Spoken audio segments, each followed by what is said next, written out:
Hello, I'm Dylan. And I'm Keon. This is Trust Your Doctor, that podcast where we sell out humanity for fun. Because this week we watched Revolution of the Daleks. Written by Chris Chibnall. Directed by Lee Haven Jones. And aired on January 1st, 2021. Wow. Yeah, this is a first for Trust Your Doctor. This is a first. Yeah, I mean, we're watching this less than 24 hours after it aired in the U.S. Well, I watched it when it aired in the U.S., and this is the perfect segue into, let me just explain, like, the quality I had to watch this in, because I watched it over, like, basic cable, because I didn't know if it would be up, like, online in any legitimate place for me to watch before we recorded. As I discovered this morning, BBC America like just put it on their website with some 30-second ad breaks every so often, which is like better than how I watched it, which was on cable with cable length ad breaks. Mm-hmm. And also like, so I'm pretty sure it was just BBC America's signal who was crappy, because most of my other channels work fine. Not that I watch cable on like a regular basis, but like every minute to 2 minutes, just like the signal quality would drop just low enough where the screen would just blank out to black and the audio would just cut out for like maybe half a second. So there were like solidly some lines in this where I just like didn't catch what they were like at all. Like at some point when Jack is talking to Yaz about like traveling with the Doctor, he says something that I guess was really profound, but my TV cut out right at that moment, and then it came back in on Yaz going, I guess you're right. And I'm like, I guess you're right, Jack. I mean, I don't know what you said, but I guess you're right. That was, gosh, what was that? I guess we'll get there. I'm trying to go through my He notes says and something find like the pain is worth it. Oh, the joy. Later. He says the joy is worth the pain or something like that. So. Yeah, missed that. That was cool. Also, just like when the screen wasn't blacking out, the like screen would tear. I don't know if you know screen tearing, where like some of the pixels would just fail to change on the next frame. So that was cool. Yeah, you know, it was a good time. By good time, I mean it was serviceable. At one point during one of the ad breaks, the visuals just cut out completely, and it was audio only, and my TV just displayed a little speaker symbol, you know, because it was telling me that it was audio only, and I'm like, oh God, please come back before the episode comes back. Oh God, please. It did, thankfully, but I was worried for a hot second there. At least you didn't do what I recommended you do beforehand, which was record, prop up your phone and plug it in and record the episode on your phone so you don't have to watch it live. Yeah, great. Then I would have had to watch it on my phone with all the screen tearing and audio dropouts. But I got most of the episode. Like I'd say 95% of the episode I got. So yeah, I think I'm fine. It's about how much I get normally when I'm watching an episode based on how much I pay attention. So yeah. Also, the TARDIS Wiki has a really, really detailed description of the plot of the episode right up until when Jack and the Doctor land on Earth, and then the entire rest of the plot is explained in 3 paragraphs. Yeah, that's interesting because I think what I focused on most or took away from this episode most was, the stuff with Ryan, Yaz, and Graham. I sort of not paid more attention to, but honed in on and I guess enjoyed more than anything with the Daleks or Jack Robertson or anything, I was just here for Jack, and Jack was great. Exactly, Jack Robertson. Not that Jack. There were 2 Jacks in the episode, so we have to be very clear which one we're talking about, It would have been such a great troll maneuver from Chris Chibnall if he had just launched an advertising campaign that just said Jack's back. Yeah. And like didn't say Captain Jack, didn't show John Barrowman, just said Jack's back, and everyone thought Captain Jack was coming back. And the episode opens and it's Jack Robertson, and Chris Chibby's just like, well, I didn't lie to you, I said Jack was back. Yeah, exactly. Just sort of teased Jack, the one everyone knows and loves in Fugitive of the Jadoon, and then just be like, yeah, exactly, Jack's back. And then it's Jack Robertson. Oh,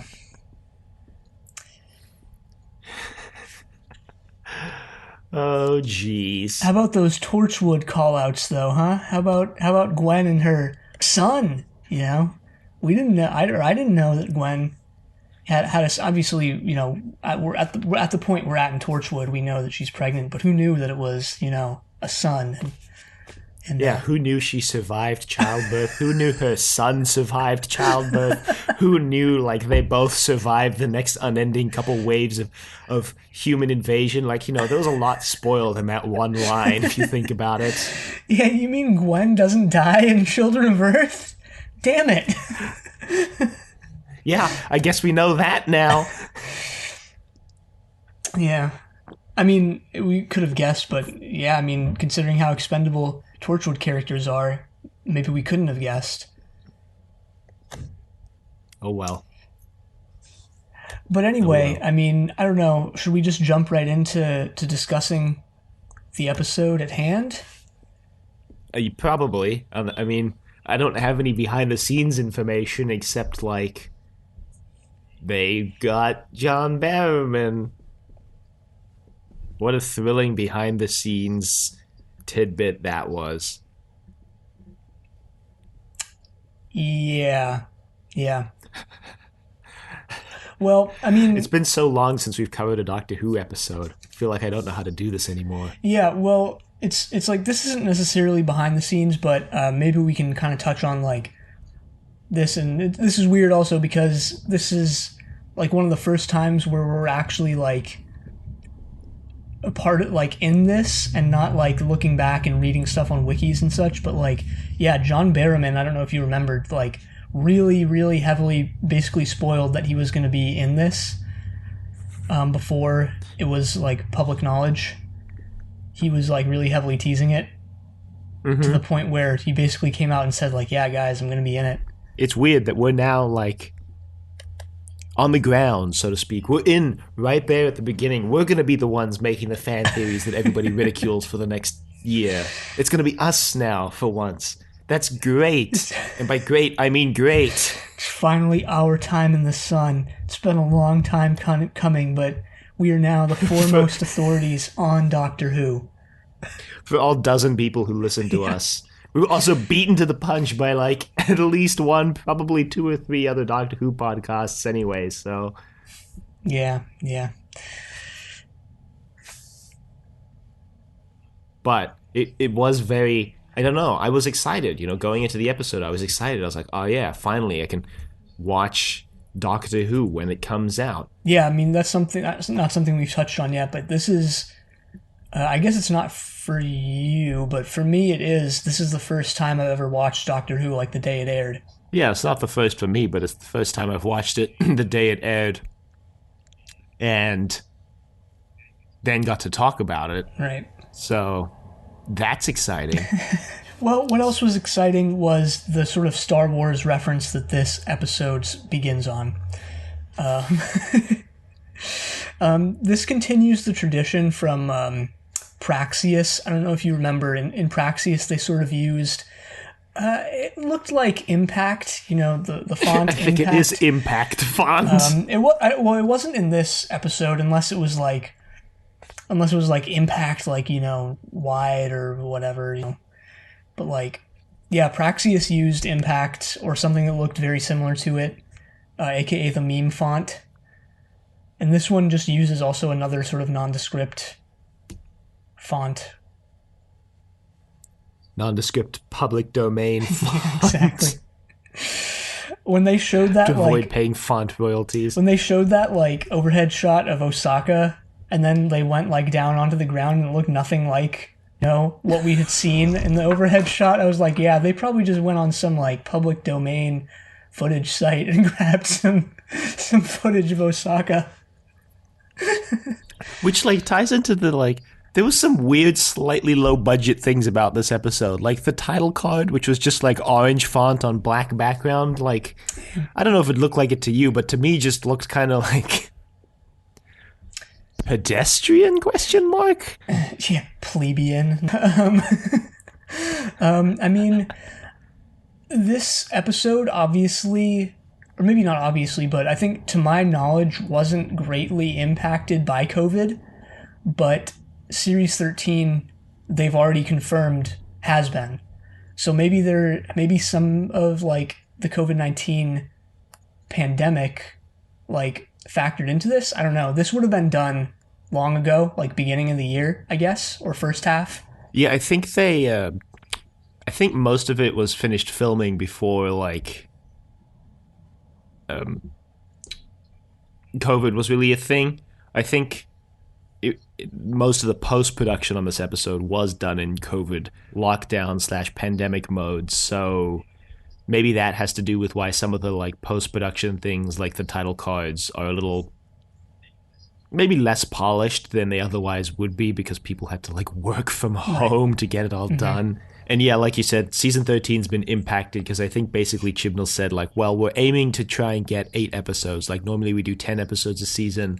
We're gunning for 8, like under the restricted filming paradigm we can work under because of the lockdowns. But he also said like we're gonna get as many episodes as we can. So if we could do more than 8, great. If we can't, then like, oh no, I guess. But like we're shooting for 8 at least, basically. So we'll see what happens when season 13 comes out if they were able to get more, because I think he wants to have it out fall of this year. Yeah, I mean, I don't know if it had been confirmed beforehand, but this episode does confirm, Series 13 is planned, at least for now, for 2021. So,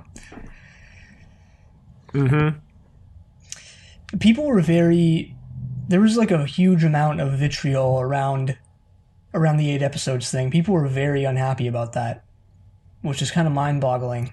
I think people are upset that they're getting less Doctor Who, I suppose. Yeah, but like, considering the circumstances.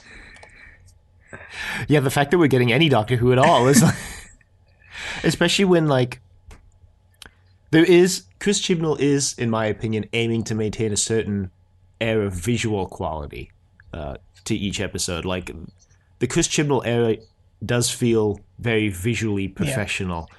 Say what you will about his scripts, which I think his scripts are great. Some people disagree. But I think at the very least we can all agree that the visuals in the Chris Chibnall era look very professional and super polished, and that takes a lot of time to film and put together. Right. So I'm fine with 8 episodes. Any Doctor Who is good Doctor Who to me, except if it's Fear Her.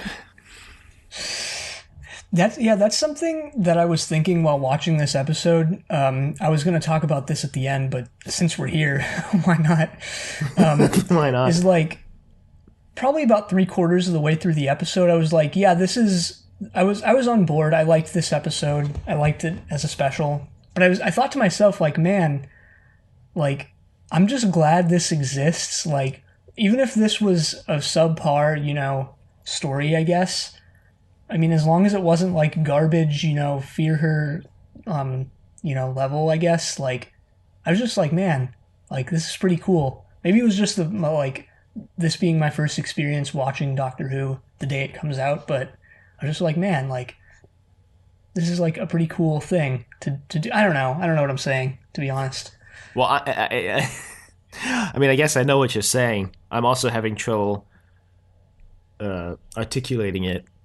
But it was just good to have Doctor Who on our screens again, To have hope for 2021. I don't know. 2021 is better so far than 2020. I mean, there's 360, 3 more days for it to all go to hell, but here we are. Oh, great. Awesome. Speaking of the 360s, that number range. The 360s. Yeah, we're not even into the episode yet. So this starts back in 2019. 360, what was it, 7 minutes after the Doctor defeats the Dalek at GCHQ? Yeah, which I think is actually happens on New Year's 2020, like New Year's Day. No, I thought that was 20, because that was Resolution, so that was New Year's Day 2019, right? Was it really 2 years ago since Yeah, Resolution? because I thought Resolution was January 1st, 2020. no, that was Spyfall was January 1st, 2020. Oh shoot, Yeah, you're right. 'cause- Yeah, 'cause I forgot Spyfall premiered on New Yeah. Year's.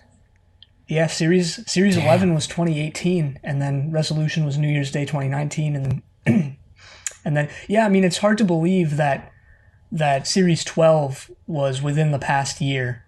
Like it feels like a totally different era.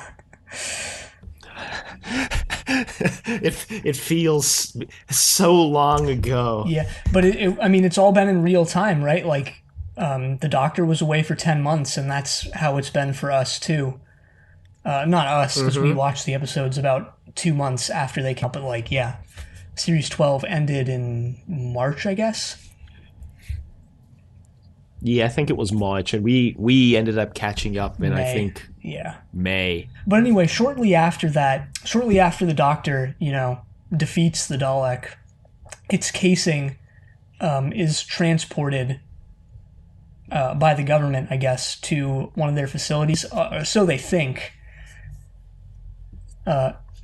Yeah, in my head I like to imagine it's going to Unit, but I think Unit's currently still under budget furlough in the Chris Chibnall era, so rip Unit. Yeah, and as Torchwood has kind of revealed to us, Unit may not be the organization we once knew or thought they were. So, Well, the Unit we saw in the Stephen Moffat era was closer to the classic Unit than the Torchwood Unit Yeah. is. So the guy driving the truck asks his superior officer if he can stop for a cuppa on the way to delivering the Dalek casing, and they're like, I guess, but only because it's you. And what do you know? That turns out to be a terrible idea because he just gets brutally murdered and the Dalek casing stolen by... Don't even know who this woman is. She's never seen again the entire episode. She's just like some sort of like John Wick-esque secret agent who like murders this guy, steals the casing, and then gets out like a bandit with her payment, I guess. yeah, when you put it that way, that's just like the funniest part of the episode, probably. This did heavily evoke that like random burger stand they go to in season 1 of Torchwood in Meat.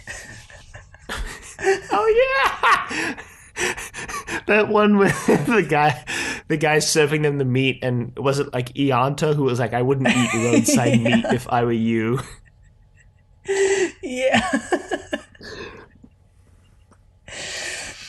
And continuing the trend of just like odd fonts, this is like, well, first of all, the stand is called Tea and Burgers, which is like the most British thing ever, but it's also in sort of this Comic Sans-esque font, so that was nice. If I could go back and rename our podcast, I would name it Tea and Burgers, a Doctor Who podcast. No, see, I wouldn't be caught dead eating on recording or anything like that, so... You wouldn't be caught dead on recording going, I'm Keon, and me going, and this is Tea and Burgers. I almost said Tea and Biscuits. Tea and Burgers. Yeah, it's such... That podcast way, blah, blah, blah, blah, blah, blah. It's such a bad combination that, like, it just comes out as tea and biscuits. Like, you don't even want to say tea and burgers. I mean, yeah, Tea and Biscuits just sounds better, than Tea and Burgers. Yeah, exactly. Tea and American, Southern biscuits with gravy. Why did you put this image in my mind? Yeah, anyway, the dog gets stolen. And then we cut to immediately right in on the ground Jack Robertson. Right. And he's talking with Joe Patterson. I think we find out her name later. I don't think her name is given now. But she's currently a technology secretary. And Jack Robertson is like, hey, guess what? I've got a great new thing for you. This is I believe 6 months later. This is like between when Revolution took place and when Revolution of the Daleks takes place. Right.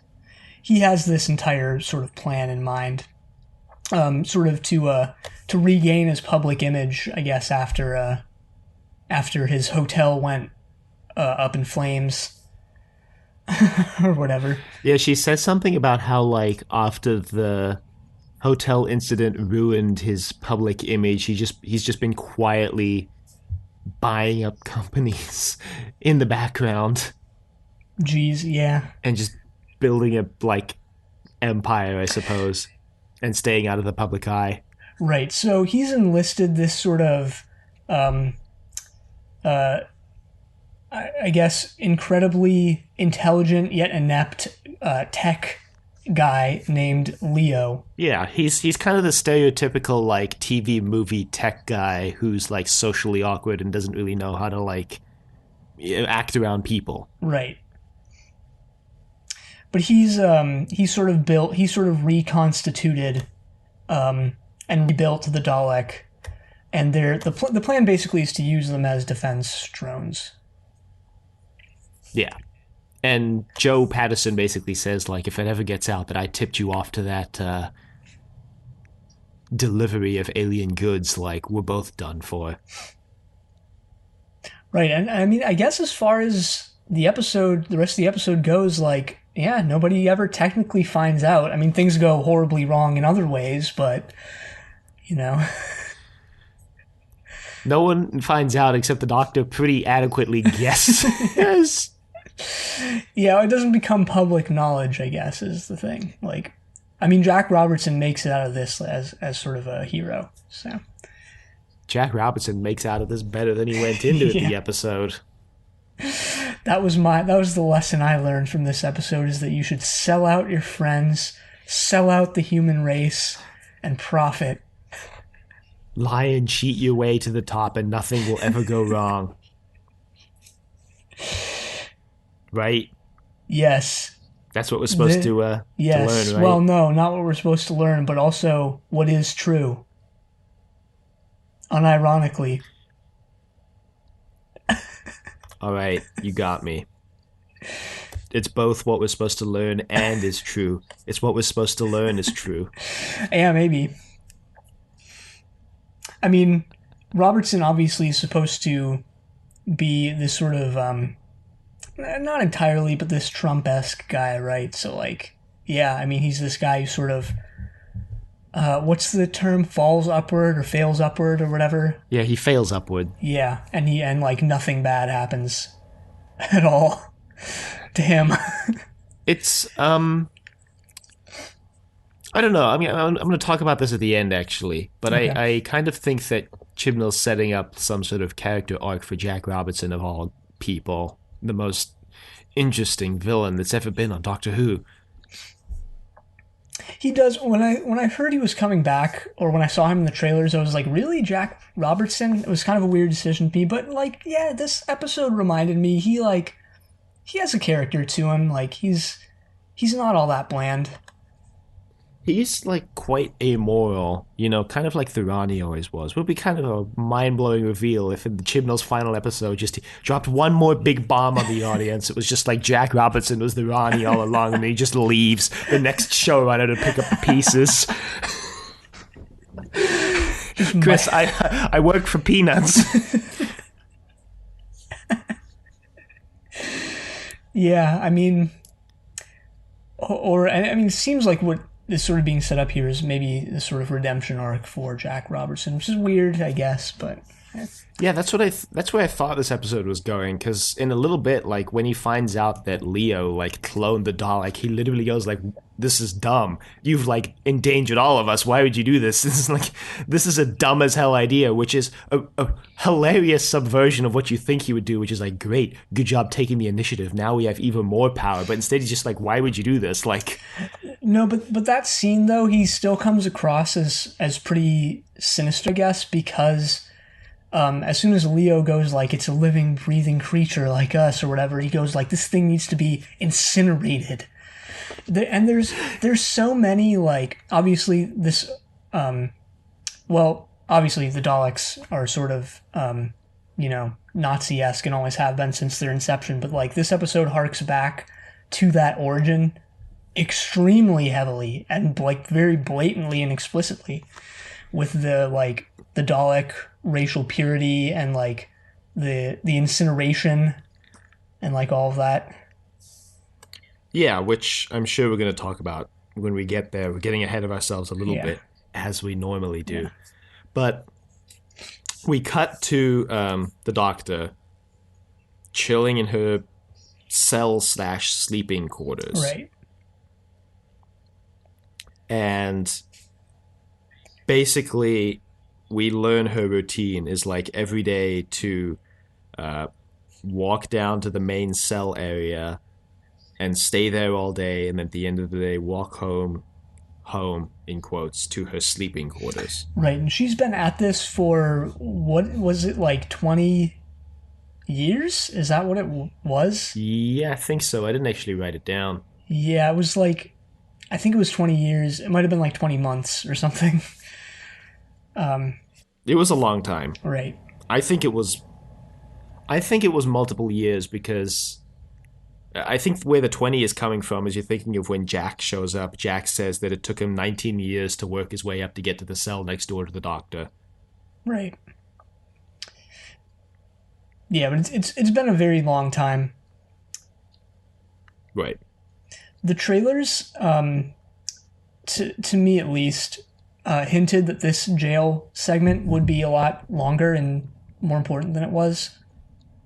Yes, I agree.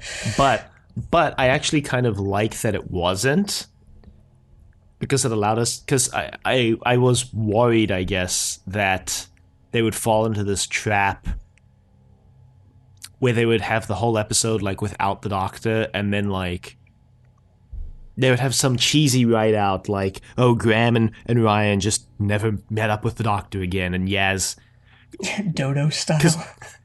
Yeah. Well, that's what I thought. Like they were gonna like use this as like, oh, Jack would meet up with Yaz, and Jack would be the Doctor surrogate for the episode, and then like Jack would have the vortex manipulator or something, and like he would offer to help them go break the Doctor out of prison, and Graham and Ryan would just be like, no, like I think we'd rather stay here, and like that was how the whole episode was gonna play out, and like in my mind that would have just sucked. No, there's no way this like saccharine to the point of like making you sick era of Doctor Who would not have that sort of heartfelt write out. Yeah, but you never know, which is why I'm glad, like,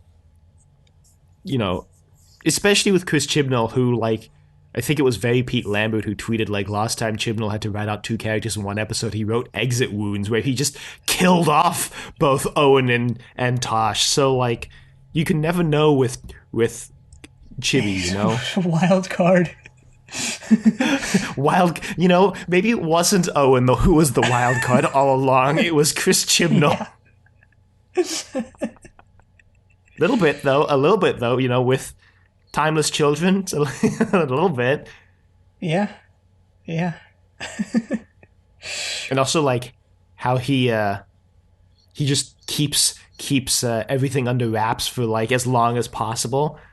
No spoilers. Come to think of it though, the return of Jack Robertson is a very Chris Chibnall thing to do. I mean, it's in line with Tim Shaw and John Hart. Like, it's this villain who you think, John Hart less so, but like is going to be sort of just this one-off guy, and then comes back, I guess. Anyway, the Doctor meets a lot of different creatures in this in the Jadoon prison. We see a weeping angel. We see an Ood. We see a silent, and the Doctor has a funny line where she goes, oh, I forgot you were in here. Oh, I didn't catch that. Wow. I guess that's fitting. I guess it's... Yeah. And we also get none other than the Pating. Hell yeah. Well, I was like, how did they capture a Pating? Like, because the Pating just eats everything, but I guess Yeah, I mean, it's the Jadoon. Don't underestimate them. The doctor also has a funny line regarding the pating, which is like, you can't eat your... She says, like, don't even try eating your way out. Doesn't work, I've tried, or something like that. Classic. Concurrent to these events from the audience's perspective, but not necessarily concurrent from like an in-universe perspective, is that Yaz has just become like, what's his name in Rose, who had like a whole conspiracy website set up for the Doctor? Yeah, what was that guy's name? Clive or something? It was Clive. Was it Clive? Yes, it was. It was Clive. She's become like Clive level obsessed with finding the Doctor.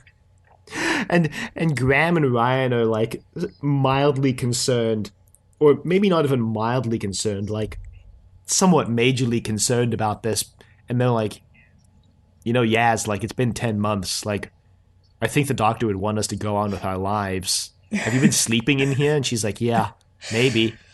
I'm like, what does she eat? And then I'm like, oh, right, the TARDIS is a food machine. Forgot about that. Yeah, she's probably in here eating those, like, bacon-flavored candy bars or whatever they ate in the Daleks. Thanks for reminding me of that. I don't even eat bacon, and I'm... Yeah. You got your bacon-flavored candy bars, your American biscuits, and your tea.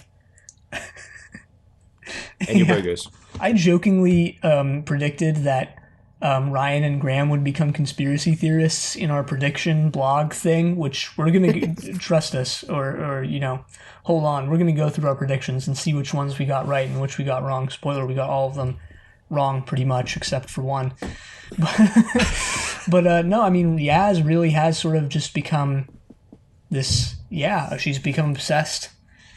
And the way this is going, like, Ryan and Graham have this sort of heartfelt right out at the end. They move on with their lives, and you can tell that, like, their relationship they're in a better place than they were at the beginning of Series 11. But it's like, you peel back the skin a little bit, and, like, Yaz is actually in sort of this really dark place, like, at the end of this episode. And I'm curious to see where it all goes in Series 13. Yeah. I'm very interested to see what they're going to do with it because, like you said, they've put Yaz in a pretty dark place at the end of this episode. Yaz also has, if you remember, which how can you not, this, like, she has the a history of, I guess, depression, possible suicidal tendencies, I guess, as was... displayed in what was that episode called? Not It Takes You Away. Can You Hear Me? When I turned on the TV to earlier in the day on New Year's Day to see just to see if the online schedule was the same as the schedule BBC America was actually playing, which, by the way, it was off by 3 hours. They had It Takes You Away, not It Takes You Away, Can You Hear Me was playing. And I was staring at it, I'm like, why don't I remember a single thing that I'm watching right now? I was like, oh yeah, it's Can You Hear Me? I don't remember anything in that episode. That was the one with the I really like the way the plot sort of unfolded in that one, because it was the one with those two gods having this, like, conflict, and you find that out at the end. Yeah. Like, it embeds you in this sort of conflict, and then you're like, whoa. Whoa, conflict.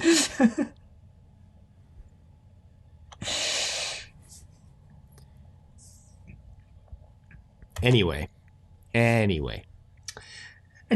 Jack Robertson and what's her name? Joe Patterson just, like, meet up in the woods. Yeah, it's a little weird, but she's so the votes are coming in for who's going to be which party's going to make the next government, basically. And Joe Patterson believes that the votes are in her favor to become the next prime minister. And Jack Robertson calls her the prime minister in waiting. And I have a note here that just says, God, there were no good prime ministers in Doctor Who. Except... Because throwback to literally what we were just watching, Children of Earth, where someone says to... I think they say it to Frobisher, where they're like, prime ministers come and go, you know. And like, we go through prime ministers like we go through money. Yeah, I mean, Harold Saxon was acceptable. He was a bad guy. Look, that's just public opinion, all right? That's... The only good prime minister was Harriet Jones. Yeah.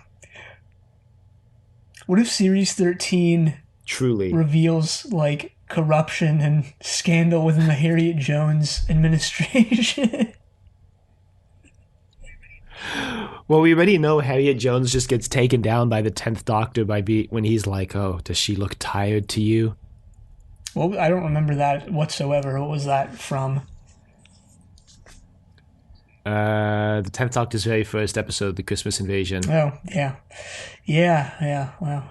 Because then that's how Harold Saxon comes to power, is because Right. Harold Saxon, because Harriet Jones loses power because the 10th Doctor basically takes her down.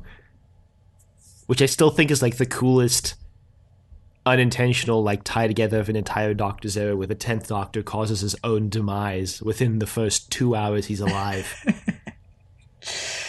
Yeah, it's a very 10th Doctor thing to do, actually.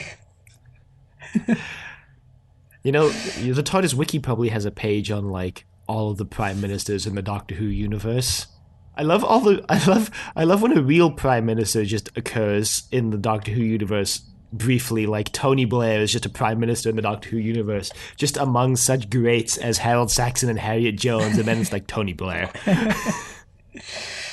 The Prime Minister of the United Kingdom was an individual appointed by the monarch based on which political party or group of parties won a democratic vote. That's actually interesting that they have to be appointed by, the Queen, I guess. And their role is given to them by the Queen. Even though I guess it would be like a massive scandal if the monarchy was just like, yeah, you know what, we're just going to not appoint the person who won.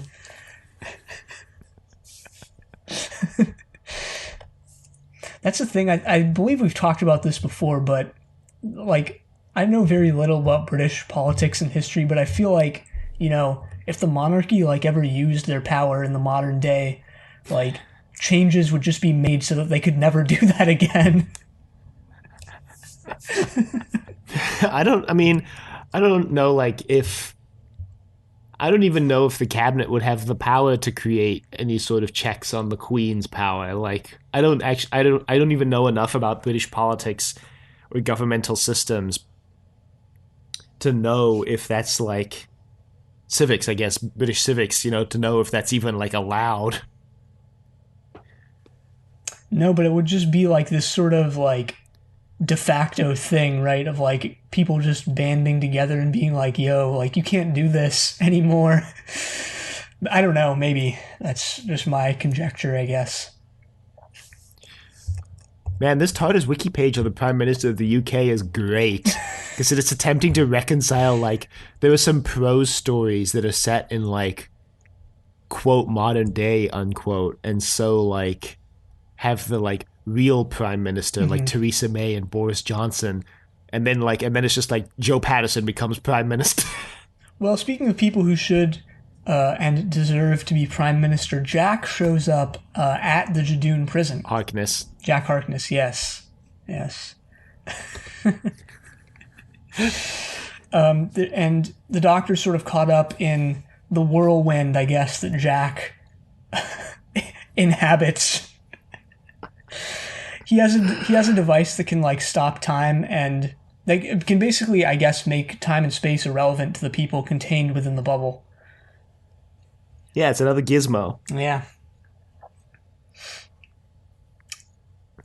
They use it to escape. It's sort of like this hamster wheel / ball thing almost, where they're inside and they have to run, and they can, phase through walls and such. Run, Jack, run. Oh, God. Jack takes the Doctor into a room where he's hidden a vortex manipulator. That he smuggled into the prison. Right. And the Doctor's like, how'd you do that? And he's like, do you really want to know? He just takes her to a room with where he's stored, like, shivs. And they fight their way out. Okay, no.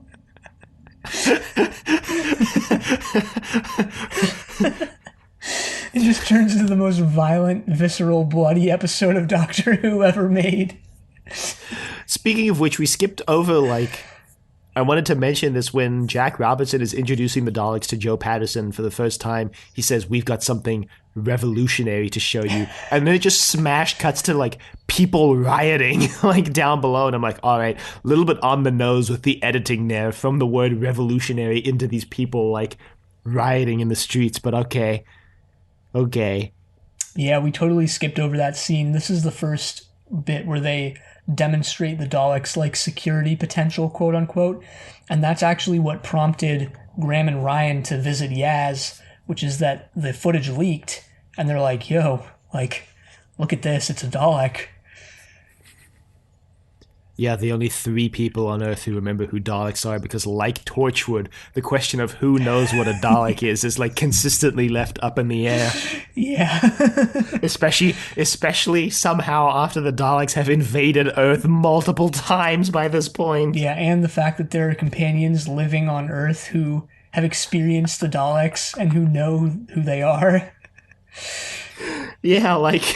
Yeah, where the hell are Ian and Barbara throughout all this? What are they? They're just chilling at home? Like, come on. Like, I don't know. It's been 50 years since they departed the TARDIS, so not to get, like, too dark, but they might be dead. Yeah, true. But, like, I don't know. What about Martha? Like, Martha's still skipping around the world with Mickey Smith, right? Like, last we saw them was 2009, I guess, or 2008, like at the end of time when they were, like, killing Sontarans or whatever. Right. Yeah, what? They're too They're too good for the Daleks now? They're too busy? There is still that theory, though, that ever since the Doctor fell to Earth, she's been in a different universe. And, you know, we're still getting sort of, I guess, lines that kind of hint at that. Yeah, but we're also getting, like, the presence of Jack, who seems to indicate that that's not true at all. Maybe it's just like a very similar universe with 1 or 2 things different. Which, if so, like, what the hell is the point, you know? Yeah, why even bother at that point? So, Jack takes the Doctor back to where her TARDIS is, which is on that random planet it was on at the end of Timeless Children. Throwback. Yes. So Jack likes the new interior as well. He's like, all right, bitchin' interior. Well, he doesn't say that, does he? He doesn't use that word. No, he doesn't. Okay. He doesn't. Okay. Me saying bitchin' and realizing that my vernacular is 30 years out of date. So the Doctor takes the TARDIS back to Earth and materializes in, like, I guess Yaz's I think this is Ryan and Graham's kitchen? place. Oh, maybe it's Ryan and Graham's. I don't know. One of their kitchen. Yeah, actually it is, because we've seen Yaz's apartment/flat, and this isn't it. You're right, actually. Yeah. So the Doctor's like, "Hey, sup? Why the long faces?" And Ryan just She's like, "I said it spent... for the exact moment that I left you." Right. Graham reminds her that the TARDIS isn't the most reliable machine in the world or the universe, and it's been 10 months. Yep. Yaz obviously has been the one to take this harder than any of them. But the Doctor is, for the rest of the episode, the Doctor is very apologetic about this and I guess feels bad about it. Yeah, and for the rest of the episode, Yaz makes her feel bad about it, and I'm like, kind of unfair of you, Yaz. Like, she's explained that she was literally in prison for 20 damn years. Like, yeah, little bit of empathy would go a long way here, Yaz. Yeah, that's true. But it's also this thing of, like, you know, I think the end of the episode so heavily focuses on, like, this, almost sickly sweet stuff with Ryan and Graham that it kind of falls to the wayside that Yaz is really sort of in this dark place where she obviously is attached to the Doctor in like a really unhealthy way, and also is kind of blames the Doctor for this thing that was out of her control, I guess. Yeah, yeah. I mean, they're definitely putting Yaz in this position where she's like unhealthily attached to the Doctor.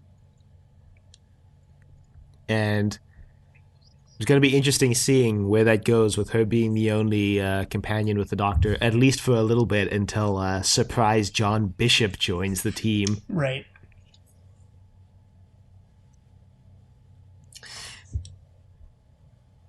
Anyway, I believe this is the point in the episode where Leo goes to Jack Robertson. He's like, hey, like, you gotta see this. Like, something amazing has happened.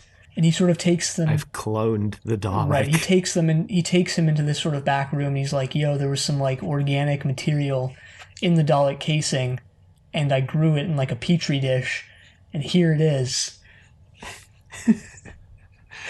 And he's like, why would you do that? He does have a line that I thought was very funny because he goes, this is why nobody likes experts.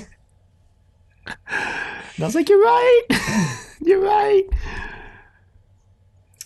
Like, what bad thing in Doctor Who has been caused by someone who is just like a casual dabbler in the field? Like, basically nothing. Like, it's always been some expert who's like, I could revolutionize the world if I just do this one thing, and then it just always goes to pot.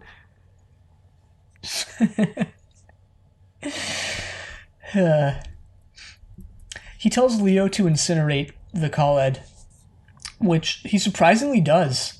He tries to. I guess this is where I realized that Leo is sort of just this, like, out of his element, like, way in over his head guy. Because he just follows Jack Robertson, I guess, blindly. Yeah, I think he also vaguely recognizes that this may have been a bad idea. Perhaps, yeah, perhaps. But it doesn't work. The Khaled latches onto his back and starts controlling him. I mean, yeah, this was obviously coming. I mean, if you've seen Resolution, like, this is where it was all leading to, so. Yep. So, the Dalek on his back makes him call his buddies, his friends, I guess, and he's like, "Hey, not gonna be able to make it to hang out. I think I've got to go do some stuff." Yeah, I think he was vaguely implied to be talking to, like, his family or something. Like, I won't be home in time for, whatever. I have a urgent business trip to Osaka, Japan. Yeah, which we get there and we discover a Dalek factory. Right. A Dalek making factory. Right, because what happens is the Doctor and Co. split up. I believe it's Yaz and Jack Harkness who go to the Dalek factory because they detect traces of, like, Daleks there or something like that, while Graham and Ryan... Wait, what the hell do Graham and Ryan even go and do? Now they join the Doctor to go confront Jack Robertson. Oh, right. They sort of they just materialize in his, like, apartment or whatever. I think it's his office, yeah. But he's like, "What are you doing here? Like, what is your problem? Like, why do you keep annoying me?" And they're like, "We know you've got Daleks." And he's like, "I don't know what a Dalek is, but I'll tell you what I've been doing. I built security drones." And the Doctor's like, "These are literally Dalek casings, dude." And he's like, "I don't know what Daleks are. Why do you keep saying Dalek?" I really like this idea that they went for here of, like, the Doctor and Co. And this is room for, like, whoever fanfic writers out there, Big Finish, whatever, to insert their own stuff. But, like, to Jack Robertson, the Doctor and Ryan and Yaz and Graham are just these, like, weirdos who, like, kind of just follow him around and annoy him.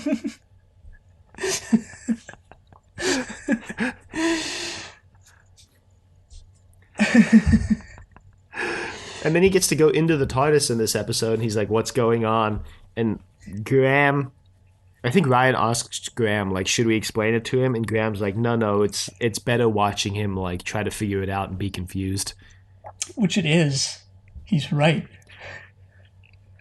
Yeah, Jack Robinson is just really funny from now till about 10 minutes from now when he just becomes a dick again, where he's just like, what's going on? What is this? I don't understand. Really reminds me of like the 12th Doctor when he got to go into the TARDIS, quote, for the first time, unquote.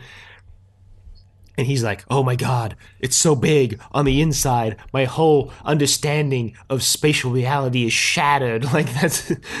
Jack Robinson's just out here talking about how his whole life has been changed. Yeah, and I mean, I would say, like, even after he sells out the entire planet, he's still. I don't know, I don't know. There's something, I don't know, humorous about him. And, I mean, just how, like, he's such a sycophant. And, like. And, like, I don't know, just everything about his mannerisms, his speech and stuff is just like, man, this is just an entertaining guy, I guess, to watch. What a guy, what a guy. So, I think Jack Harkness picks up on the fact that Yaz is, yeah, just obsessed with the Doctor and obsessed with the fact that the Doctor left them in her mind. Mm-hmm. And so she tells him that, like, if she ever is going to have to stop traveling with the Doctor, then it would have been better to not have ever traveled with the Doctor to begin with, because she doesn't want to lose that. And, Jack tells her, I guess this sort of heartfelt thing, right, of like, the joy outweighs the sorrow, or whatever his line is, the pain. Yeah. Mm-hmm. And she's like, well, I guess we'll see. Yeah, I don't think she really takes this to heart. She looks like she does in the moment, but at the end of the episode, she's like, no, I'm not ready to leave this. Like, I don't know. We'll see, I guess, in Series 13. Yeah. Yeah. Anyway, they go into the factory, and they're like, whoa, Dalek factory. Whoa, Dalek factory. The lighting in here is very Matrix-esque, I guess, which comes into play a bit later. It's all green for now. There's also, before this, we shouldn't skip over this scene between the Doctor and Ryan, because it's pretty important, right, where Ryan's like, what happened back there on Gallifrey? And she's like, oh, it doesn't matter. And he's like, don't do that. Like, don't withhold things from me. Like, you should tell me, because you've been away for so long. Like, don't do that to me now. And she's like, all right, so it turns out I wasn't who I thought I was. Also, everybody on Gallifrey is dead, killed by the Master thanks to the death particle inside of a shard. And he's like, well, shoot. Yeah, but he consoles the Doctor and tells her that basically what they told her at the end of The Timeless Children, which is that, like, no matter what her past is, like, the person they know is like good in their eyes. So. Yeah, he also tells her, like, it's been a long time since she's been back, and he kind of learned to live without her and kind of moved on, and he's not the same person that he was when she left. And she's kind of sad about this. Yeah, but his message, or his reason for saying that, is that, like, you're not defined by you're not always necessarily defined by, like, your past or whatever. Obviously, if you commit, like, some Hitler level atrocities, like, yeah, you're gonna be defined by your past, but, like, or, like, murder someone, but, like, yeah, I guess that's the gist.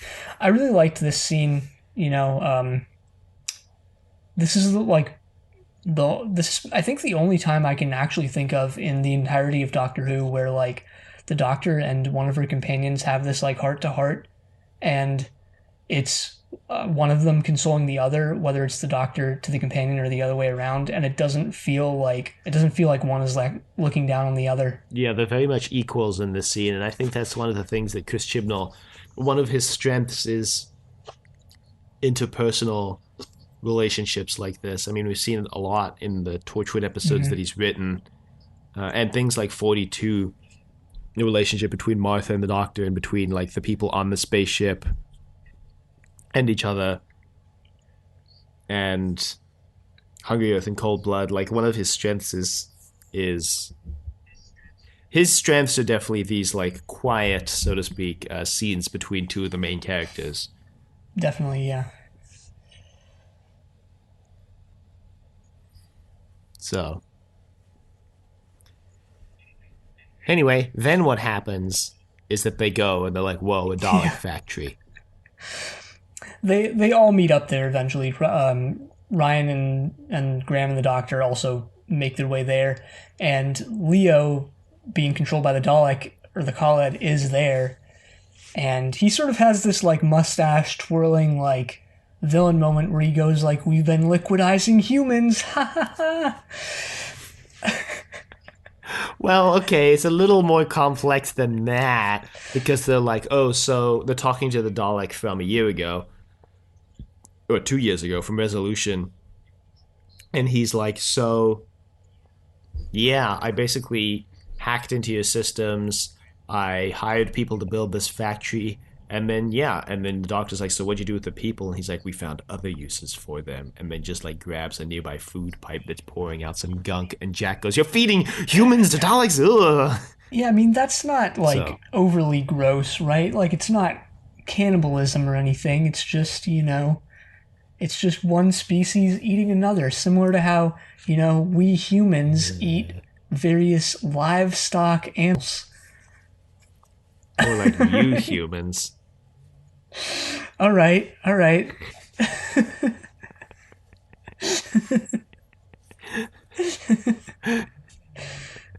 Yeah, that's right. Just removed myself from that grouping. Yeah, what are you gonna do about it? Yeah. Look, all I'm saying is if you could, if Daleks were, real and they were on the menu, I might try one. I'm going to stop you right there. We're going to move right along. So while this has all been going on, Joe Patterson has unveiled the Daleks to the general population with this press conference scene. And she's like, these will bring a new age of security to the British Empire / country. Does she say empire? Okay. No, she doesn't. That was just me editorializing. But she does say that it'll bring a new age of security, and we see security drones posted everywhere around the UK, which is a little dystopian, I'm not gonna lie. A little dystopian. But I guess everyone's just okay with it. Oh yeah, also Jack's square gun is back. Yeah. They're a little worried because the light is changing the Dalek factory, because she's trying to figure out how like all the Daleks are going to get into the Dalek casings. And then she remembers that the recon Dalek used UV light to reconstitute itself after being chopped up. And that's basically how the Daleks are going to get into the casings, is using UV light to teleport there. Right. Which happens, I guess, and, the Daleks just, I guess, start killing. Seek, locate, exterminate. No, wait, hang on. Seek, locate, exterminate. Yeah, seek, locate, destroy from Blake 7. Check out Zenith, a Blake 7 podcast. Joe Patterson tries to cover this up. She says like there have been some there have been some issues to like iron out, or I don't know, she uses some language that like really doesn't indicate the severity of this situation, and then she herself dies. She gets killed by a she's got to be the shortest tenured prime minister in Doctor Who history. She's prime minister for maybe a few hours.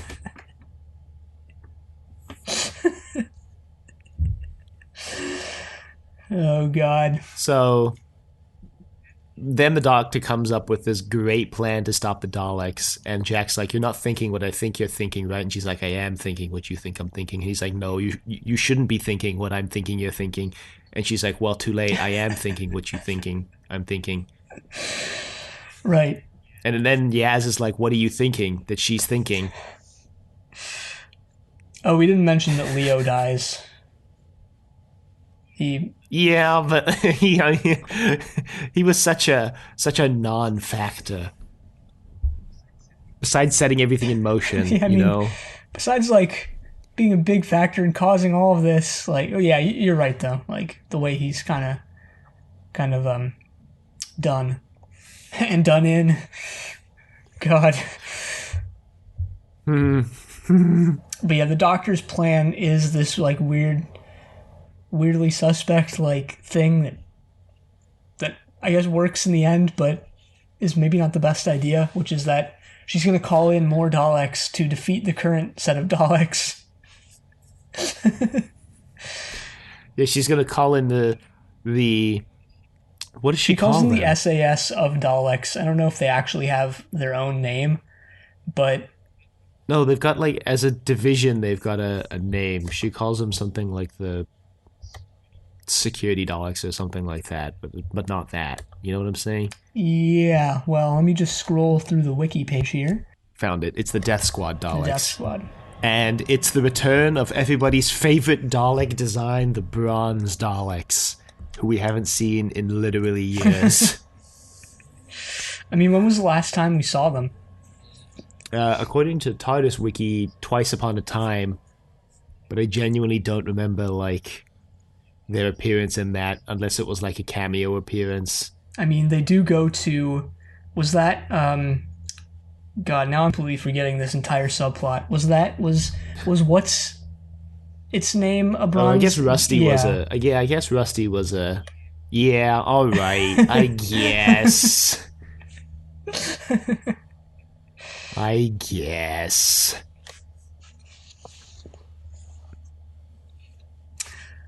So, they, the plan basically works. I mean, they call in this other squad of Daleks. They confront the Daleks that they deem, I guess, unworthy of being Daleks because of their DNA has been mixed with human DNA. Yeah, this episode just goes full remembrance of the Daleks and just has the Daleks fight to kill each other for a while. Which, throwback to Remembrance of the Daleks, that great Seventh Doctor story. Yeah. God, I remember so little about that one. I just remember it had something to do with That's a the little one girl. that, it's the one that destroys Skaro at the end, but then they retcon later on that into being not Skaro.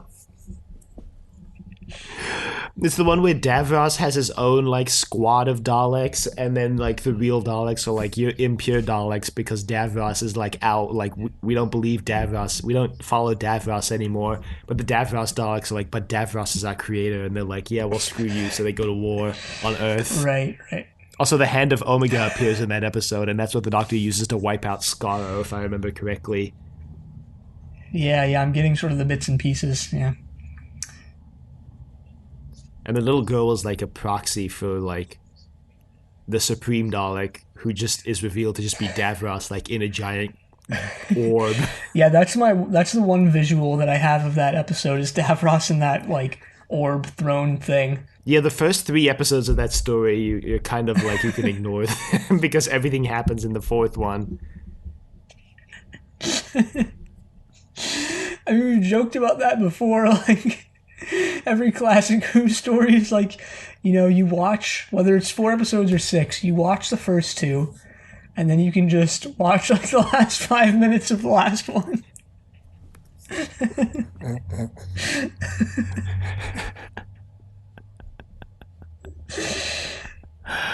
Not really, but it feels like that sometimes. Well, for Ghostlight, you can watch any 5 minutes of the story and be just as like clued into the plot as like watching the entire thing. Yeah, just don't watch Ghostlight, and you'll understand just about as much as if you had watched it.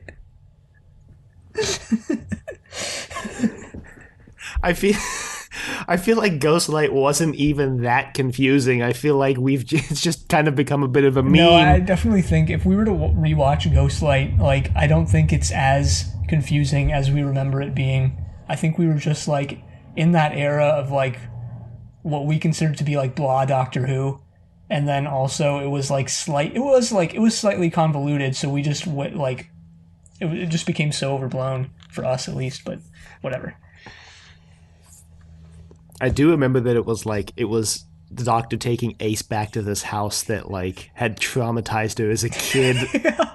It's like the most Seventh Doctor thing you can do.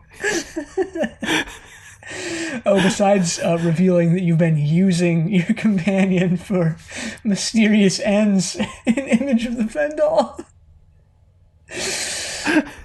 Oh yeah, besides breaking your companion's trust in you by saying that they're worthless and you don't care about them in the same story.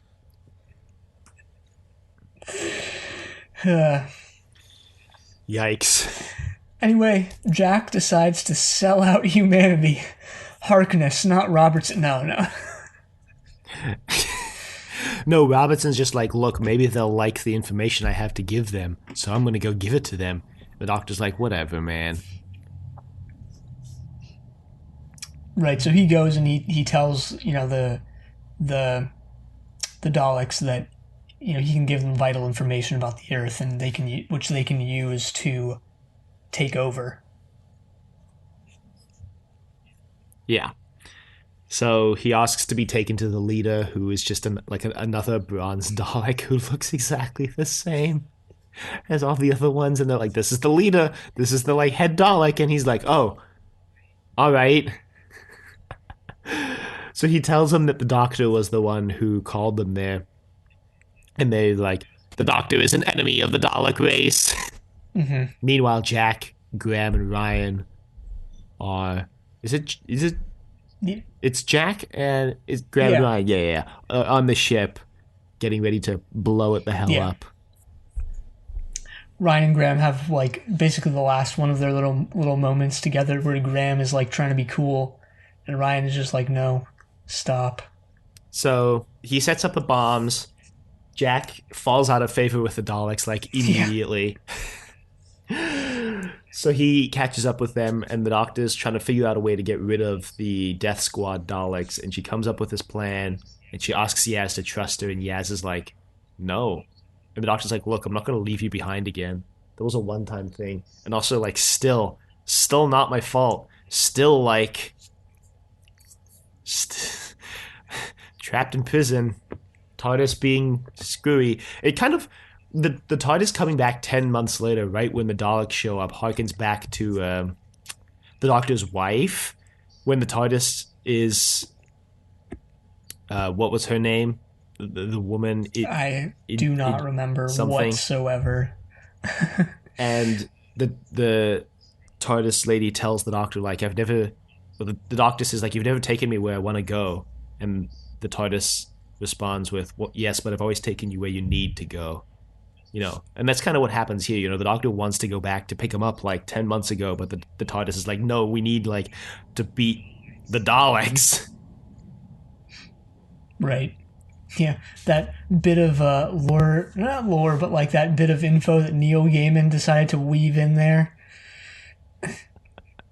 I think he said on that topic that as a kid he always thought that was the case, right? That the TARDIS took the Doctor where the Doctor needed to go, not where... Would explain why the TARDIS can never get Tegan back to Heathrow Airport until he did. Which, speaking of Tegan, I know Keon tweeted about this, but let's just talk about Jack being you never get to choose when you leave the Doctor. Because, Tegan not only got to, choose when to leave the Doctor, she got booted off the TARDIS accidentally because she got dropped at Heathrow, but then decided to travel with the Doctor, but he'd already left. Then gets a chance to get back on the TARDIS the next season, and then travels with him for a good while there, and then decides, you know what, I'm done. I choose to leave. Jack just clearly not having the knowledge that he should have. Yeah, he just doesn't have that class. Has Jack even watched Classic Who? I would doubt it because, Dodo left of her own accord. Barbara and Ian left of their own decision, as did Ben and Polly. Actually, a lot of the classic companions did. Yeah, except for Katarina, who wasn't really a companion but died. Adric, Rip, Adric, who died. Leela left of her own foolish decision. Romana left. Romana 1 died. Romana 2 left. Nissa left of her own accord. She decided when it stopped. Mel left. Tegan, yes, but Perry didn't. Perry didn't really have a choice. The Daleks, the Time Lords just stole the Doctor away before he went to save Perry, so she got married to King Yukarnos. Yeah. And never forget how Perry got the worst right out of all time. Never forget how, like, up until the late 80s, they wrote out, like, most of the female companions via marriage. Well, yes, but also, like, never forget that Perry's ride out was so bad they had to retcon it 2 serials later. They had to be like, oh, that was just Time Lord trickery. She's not actually dead. She's married to King Yukarnos. Like, a fate worse than death. Yeah, basically every classic companion who, like, didn't die or get forcibly married to King Yukarnos pretty much left of their own accord. Except for, I guess Susan didn't. The very first companion didn't.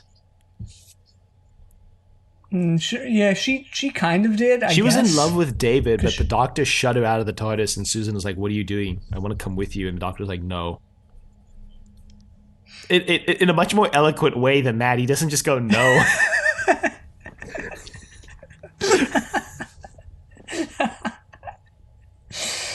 No, but he does recommend that she spend the rest of her life with this guy she met 20 minutes ago. No, it was like 24 hours ago. Okay. Okay. Progressive. Anyway, so yeah, then at the end of the episode, Graham and Ryan just choose to leave as well. Like, they also... Yeah, but let's not skip over the most important thing from this episode, that which is the Doctor recommending that they go to the Meringue Galaxy, which isn't a galaxy, it's a restaurant. Where everything is meringue. Right. Which, you know, meringues are great. I love meringue. You know, when I was a kid, my favorite, like, sweet treat was meringue. You know, the hard meringues that are just meringue but cooked for longer. Unlike the meringue, which is on a pie, which is just cooked until it browns. But Ryan is just like, no. And the Doctor says kind of somberly, like, I came back too late. Missed my chance, didn't I? Yeah, she did. Well, Ryan basically says that, like, this is a kind of an enigmatic moment, or I like this moment where Ryan goes like, you know, before I met you, Doctor, I had no idea what I wanted to do with my life. Flashback to that dream of his of becoming a mechanic. What about that? Oh yeah, but now I do. Oh yeah! Wow, you've got a good memory. I didn't freaking remember that at all. Yeah, when Ryan first appears, he says that he is a warehouse worker, but he always wanted to be a mechanic. So maybe that's changed now. I mean, he basically he hints here that, like, he now has this, like, higher purpose or whatever, and that he wants to, like, protect Earth and do great things. So I don't know, like, here at the end of this episode, does he mean, like, I know that I want to be a mechanic? Like, what is he doesn't explain what he's referring to. He leaves it kind of open, but he just says he knows what he wants to do and he has a better path in life or whatever. Mm-hmm. Yeah. Which, that's fine. You know, that's fine. I was a little sad about how, like, we didn't know what he wanted to do. We didn't really see it either. Like, the Earth scenes when the Doctor was in prison was so focused on Yaz that we didn't really see, like, what's Ryan working on now. You know, what is he doing? Yeah, true. So I was a little but not a lot bothered by the fact that we don't know. But then we do get a nice, like, ending scene that kind of explains what they might be doing next. But first, we should explain that Graham is kind of torn because he doesn't know if he wants to stay with the Doctor or go stay home with Ryan. Right. He pretty clearly, to me, I guess, wants to keep traveling. And I think he even says something to that extent. But then at the end, he decides, like, I'd rather be with Ryan type thing. Yeah. He would rather stay with Ryan so he doesn't have to miss out on his, on his life, I guess. Yeah. Yeah, I'll be honest, I started tearing up a little bit at this.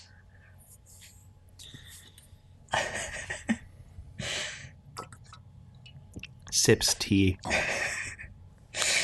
Yeah, tea and burgers. Yeah, I joked previously multiple times about, like, gonna be devastating when these companions leave. But yeah, this is like, I don't know, this was one of the most emotional moments of the entire show to me. Damn, wow, yeah. All right. Yeah. Not only this, but what happens in, like, a minute when the Doctor's like, wait, and then they have, like, this little huddle/hug.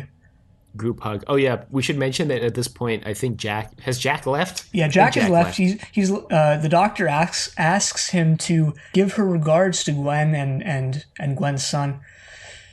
Yeah, because we should mention that he mentions to the Doctor, like, oh, Gwen sends her regards. Apparently, she killed a Dalek. And he's gonna go hang out and catch up with her. Mm-hmm. So yeah, I mean, hey, if Torchwood Series 5 there was that rumor, I don't think it's related to any of this, but there was that rumor, I think it was like 2 years ago, unfounded in the end, obviously, that Torchwood was, like, coming back with Series 5.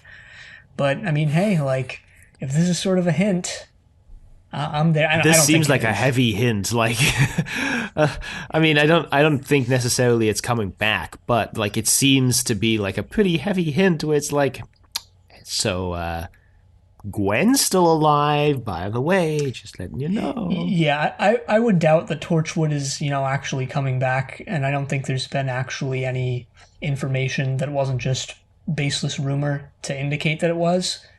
But I wouldn't be surprised if, like, maybe Gwen made a cameo or something in Series 13. That would be kind of cool. A la Jack appearing in Series 12. Yeah, obviously Gwen is not as beloved as a character as Jack, but hey. Yeah, but it'd be fun. Yeah. Be a fun little thing. Yeah, just cast Eve Miles as, like, an extra, put her in the background of one of the episodes. Why? No. She could play the descendant of the character she played on Doctor Who. Oh, yeah. The Unquiet Dead. Oh, yeah. I completely forgot. I forgot about that. That was even a thing? That's actually why. Wow, yeah, that's actually why she was cast in Torchwood. Wow.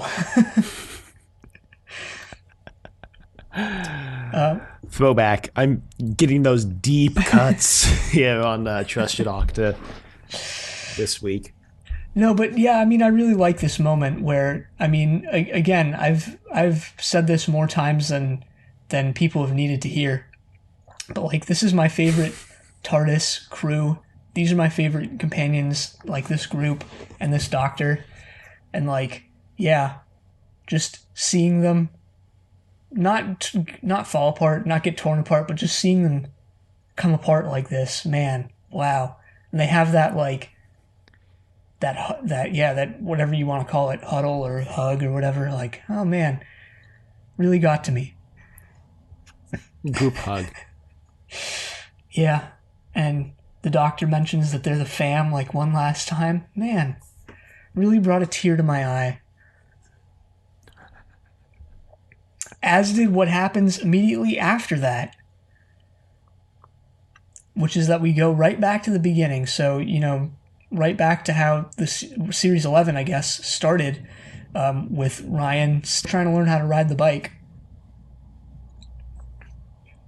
Yeah, I thought this was a really nice callback.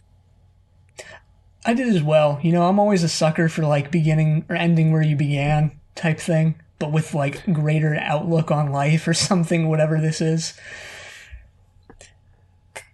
Yeah, I mean, this is the first time. I think this is actually like the first time we've seen a scene post companions leaving in the same episode that they leave in, where we get like an optimistic view on what they're gonna do, and how they're gonna live. Yeah, I mean, unless you want to count like the utter like heartbreak of like Wilf just weeping on screen for a minute. Like, yeah, I get, yeah, okay. Great, thanks. Great, thanks for reminding me of that. Thank you, sir. Thanks. Awesome. No, but yeah, you're right. It's really the first time that it's been done in this way, I think. And I think that I know we still have a little bit to go here, but like I think that kind of speaks to like something that we've touched on since the beginning of this era of like these companions are far more human than really anything in the Stephen Moffat era. And I guess that's not a slight against that era, but just I guess a different way of doing things, right? Of like companions in from 2010 to 2017 were larger than life and were more just like I don't know ideas, but these ones feel I don't know more grounded, more human, or more real, or whatever. Yeah, they have an element of like actually feeling like they have character motivation beyond. Yeah, not to say that like the Stephen Moffat or the Russell T companions didn't have motivation, but these companions like Graham and Ryan, maybe not so much Yaz, which I'm going to talk about that in just 1 second, have motivation beyond that of the Doctor. Graham wants to be closer to his grandson, and that's why he decides not to travel with the Doctor more, because he feels like he now has like a strong relationship with Ryan as his grandson, whereas when they started, Ryan was kind of standoffish with Graham because he had married his grandmother.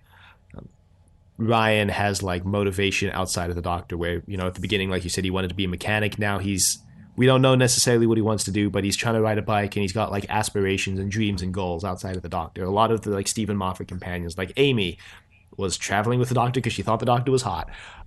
Rose was traveling with the Doctor because she thought the Doctor was hot. Martha, yeah, to an extent too. Even Donna is a little different. Donna was one of the ones who like she just kind of joined because she needed something to do with her life. Mm-hmm. Yeah, I think that's also why Donna is the one that probably now in 2021/2020 like. Or not 2020. I mean, we're fully in 2021 now, so Donna's the one that still kind of resonates more with people, I think, than, say, like Rose or Martha. But yeah, because it's also like when you give the characters a motivation outside of the Doctor, you make them more relatable, and whether being relatable is good or not, that's for you to decide, I suppose. But being relatable does make it easier to have that character resonate with people. Let's say. Yeah. Well, let's just explain the very end because we're right there. So Ryan's still trying to ride the bike. He and Graham are still keeping tabs on like the weird stuff going on in the world, and they hint that they might want to get involved or something. Yeah, they don't actually say outright, but because the Doctor gives them a gift before they leave, and I was like, "What is this? What is she giving them?" And then like they've got a kind of back and forth about like a couple weird things going on in the world, like a gravel pit being shut down, a quarry. He specifically says a quarry, and I was like, "Oh yeah, hey." A quarry in Korea being shut down because like gravel monsters are coming to life, and like there is a troll invasion in Finland, and they pull out their gifts from the Doctor and reveal that the Doctor had given them both like psychic paper, which is also kind of a nice throwback to earlier in the episode. Before the Doctors come back, when they confront Jack Robertson and he basically brushes them off, and they're like, well, now we have to figure out a way to get into his office, and this would be really easy if we had like the psychic paper or the Doctor, but we don't. So kind of throwing back to that with the Doctor giving them psychic paper when they leave, like now they can, if they want to, go and tackle these events like that. And, I wouldn't be surprised if in 5 years Big Finish hops on this bandwagon. Oh yeah, Ryan and Graham spin-off. But they say that like first they have, the immediate problem to tackle, which is that Ryan needs to learn how to ride this bike. So they get back to that, but then they both get the sun in their eyes, and then they both kind of see or envision or imagine Grace being like pleased at what she's seeing. Right. Whether this is actually something, supernatural, or whether it's just them like being like, Grace would be proud of this moment. Like, we don't know, but the sentiment, I guess, is the same. Mm-hmm. And then we get stay tuned for the reveal of the Doctor's next companion. This guy that, like, well, I've never heard of. And apparently online, like, even British people are like, who the hell is John Bishop? This little scene they filmed is actually pretty funny. I went back and rewatched it later online in non-cutting out quality, because it's, like, kind of witty in a way, because, it's Dan, his name's Dan. John Bishop's playing a guy named Dan, and his friend is like, so, here's your horoscope for the year 2021. Like, the color blue is going to be important, and you're going to meet some new friends, and your lucky number is 13. And I'm like, ha ha ha. And the letter D is important. And I was like, ha ha ha. They do it in an interesting way too, where it looks like it almost looks like a commercial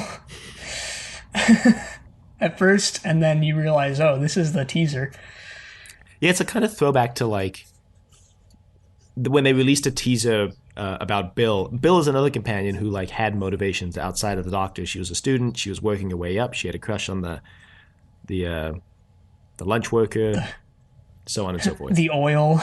Well, she became the oil later. Like a different character became the oil later. She then had a crush on. But anyway, like when they released a little teaser for that, revealing that Pearl Mackie was the next companion, they had a little teaser between the 12th Doctor and Bill that ended up making its way into The Girl with the Star in Her Eye. The pilot, sorry. The original name of the episode was The Girl with the Star in Her Eye, and I still remember it by that title. Yeah. So, kind of like that. Yeah, a lot of people... I saw this on Twitter. I don't remember who tweeted it, but someone tweeted a picture that just said, introducing John Bishop, and they were like, am I supposed to know who this is? Yeah, it's like, I mean, I thought, like, when I saw this and I'd never heard of him, I was like, oh, I'm either out of the loop or British people know who this guy is and no one else does. But yeah, I saw a lot of British people online just being like, I have no idea who John Bishop is.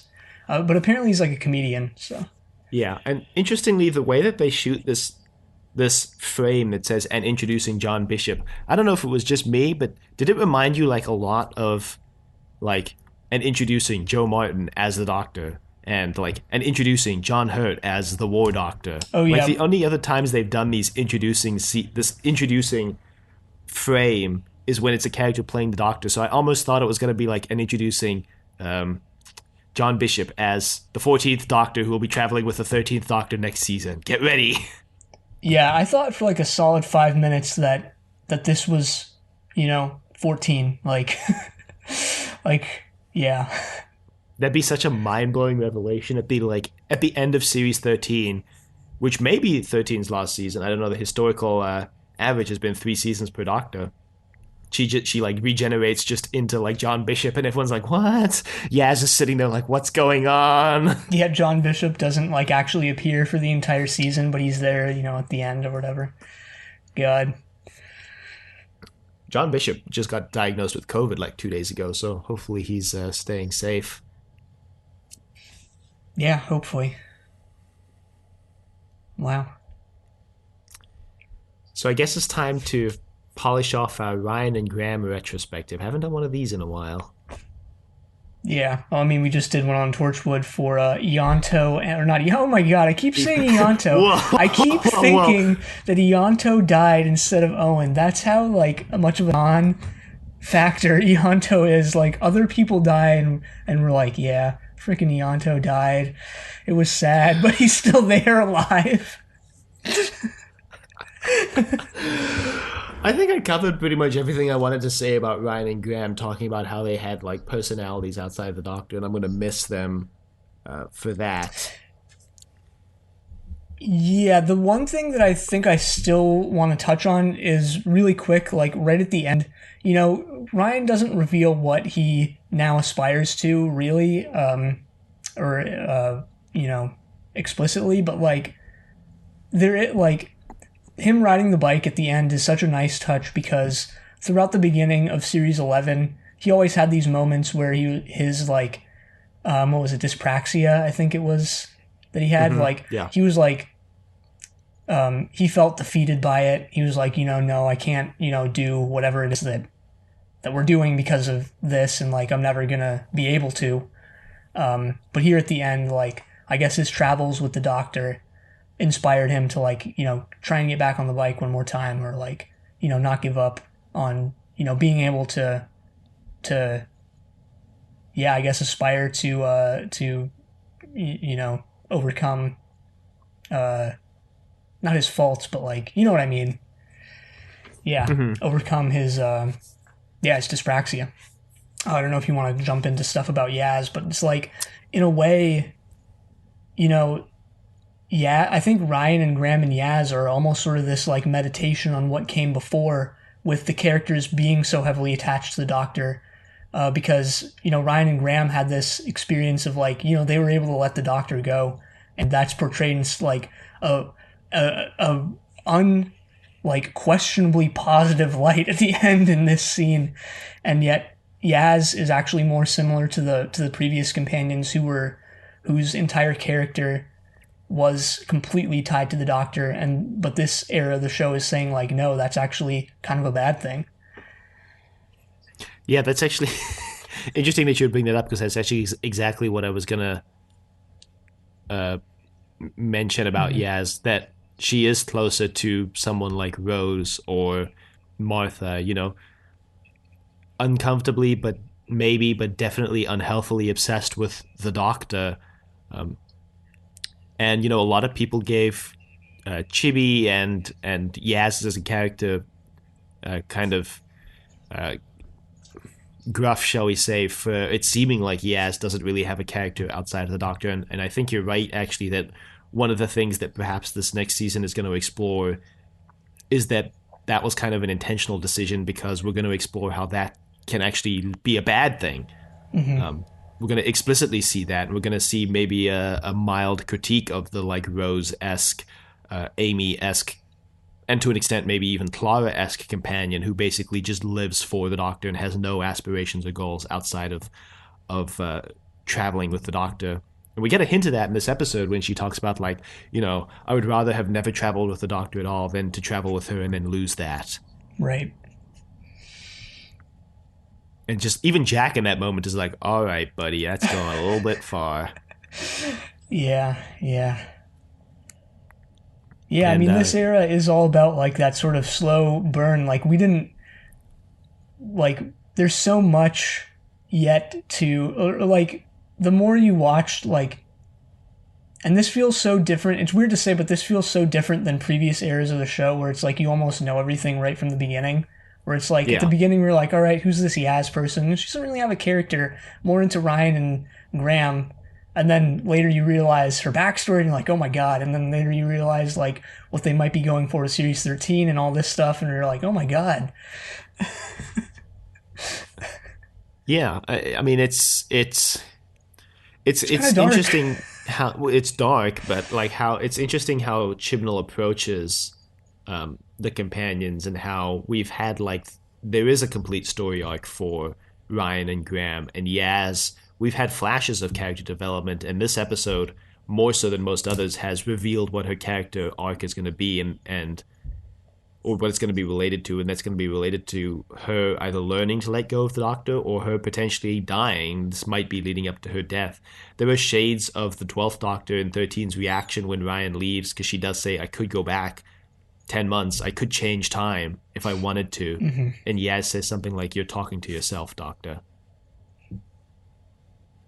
Yeah, and that actually, that ties back, I didn't realize this, but yeah, now that you say that, ties back to her when she talked to herself in the Jadoon prison. She, she would even tell herself stories. She started reciting Harry Potter.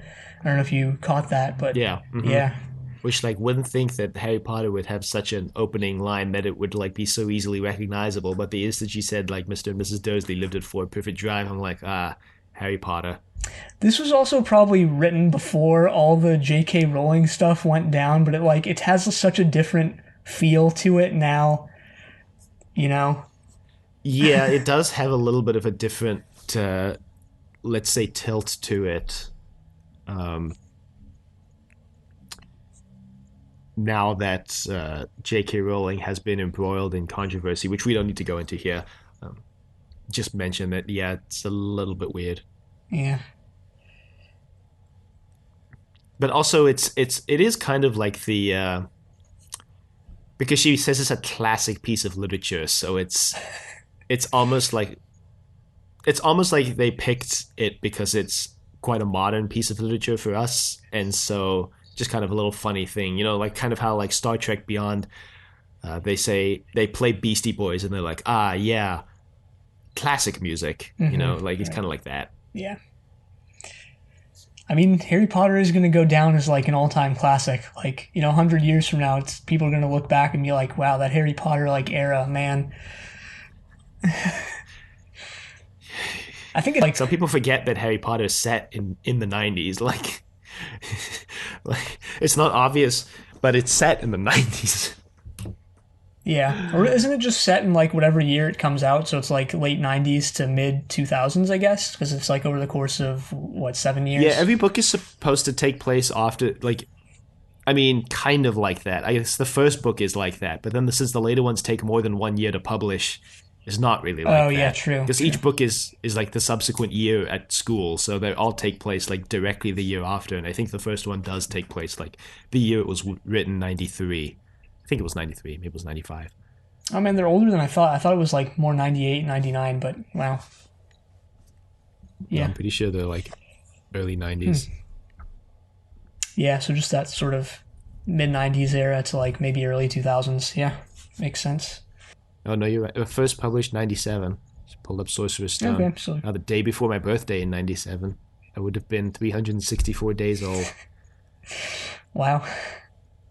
But the first one is set in 91, 92, according to the page I'm reading. Wow. So I guess I confused publication year with the setting. Anyway, on the topic of Ryan and Graham, I'm glad that they didn't get killed off because, as a segue, we both predicted that one of them would get killed off. And I'm glad that they had, this is the first, like, unequivocally happy ending that we've had. Bill got retconned into a happy ending.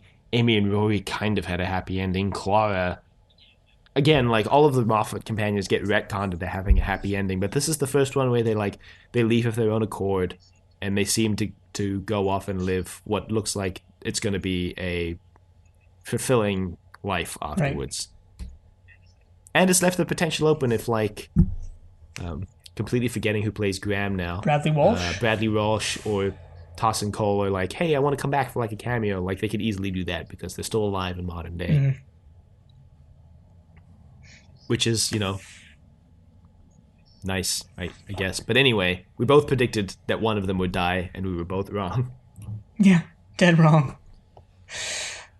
I also predicted that Jack would die, that his immortality would be negated somehow. And that was a stupid prediction on my part, but like at the same time, I was still, some small part of my brain was like, it could happen because the trailer was like, the trailer so heavily, like, there was that line in the trailer, I'm Jack Harkness and I'm immortal, and I was like, man, why are they so heavily leaning into that?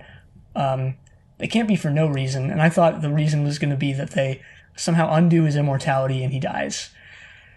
Mm-hmm. Stupid prediction, obviously didn't happen, but yeah. Surprise. I predicted that GCHQ would come back, and I was right, barely. They were back for 30 seconds, not even.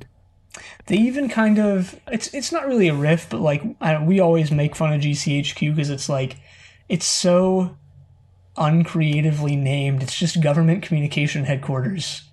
And I feel like this kind of maybe riffs on that, where it's like you see the full name and then it becomes GCHQ, and it's like, I don't know. A little bit.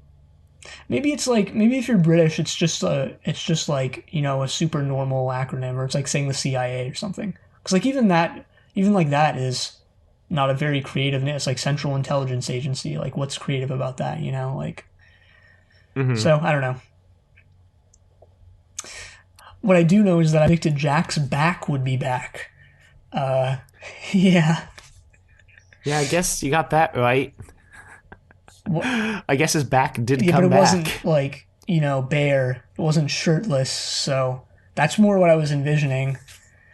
So that didn't happen. Yeah, I guess. I predicted also that Ryan and Graham would become conspiracy theorists because that shot of the interior of the TARDIS, of the Joe Martin TARDIS, was in the trailer, and I was like, wow, it looks like a conspiracy, you know, wall. But it was actually Yaz, so I got that one wrong. Should have just changed it to Yaz. You would have been right. Go back to that post that nobody read on our blog where we made the predictions, which I'll put in the show notes, and change it to make myself look right for no reason. Retroactively change it. Yeah. Jeez. Well, I'm just looking at the post now, and your other prediction was that Jack would have less than 5 minutes of screen time. Yeah, that was wrong. That was wrong. This is a great line, though. Doctor Who, in true Doctor Who fashion, is broke.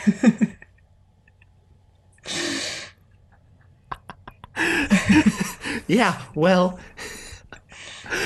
we kind of did get an element of, like, it being broke in the titles, you know, title screens, you know, throwing it back to the beginning of this episode, bringing it full circle. So, and yeah. Well, we have a couple other interesting, I think, segments planned. But before we get into those, why don't we go through the actors as we normally do? Yeah, so I looked up Harriet Walter, who played Jo Patterson. She's been in a lot of, like, really big things, actually. Killing Eve, a TV show called Herself. She wasn't playing herself, just the TV show was called Herself. Black Sails, she had a role in The Force Awakens. She's been in The Crown, Downton Abbey, Law and Order UK, Poirot, Marple. All the big British TV shows, they get exported to the US. So she's quite prolific. And she's dead in the Doctor Who universe, so she's not coming back, I suppose. I saw that she had been in some Big Finish stuff as well, so maybe she can come back as like another character or something. Yeah. Obviously, it wouldn't be, you know, whatever her character's name was, Jo Patterson, but yeah. Unfortunately, Jo Patterson, probably one of my top 10 Doctor Who characters. No. Well, anyway, no. We have Nathan Stewart Jarrett playing Leo, and he has, you know, a pretty extensive career, I guess. He's been active for what it looks like to be the last 10 years. I have his IMDb up right now. He was, one of his first roles was in The Bill. But it looks like some big roles for him have been Misfits, not sure what that is, Utopia, another TV series that I've never heard of, Prey, he was in something called The Collection, Cassandra French's Finishing School, never heard of any of these, Famous in Love, Four Weddings and a Funeral, The Trial of Christine Keller, and yeah, just a bunch of other stuff as well, one-off roles it looks like.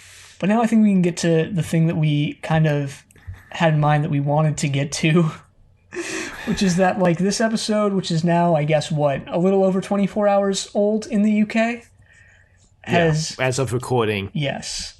Has gotten some reviews. Some user reviews. On the website internetmoviedatabase.com. Yeah, when you say it like that, it sounds like when one of my friends refers to Twitter as twitter.com.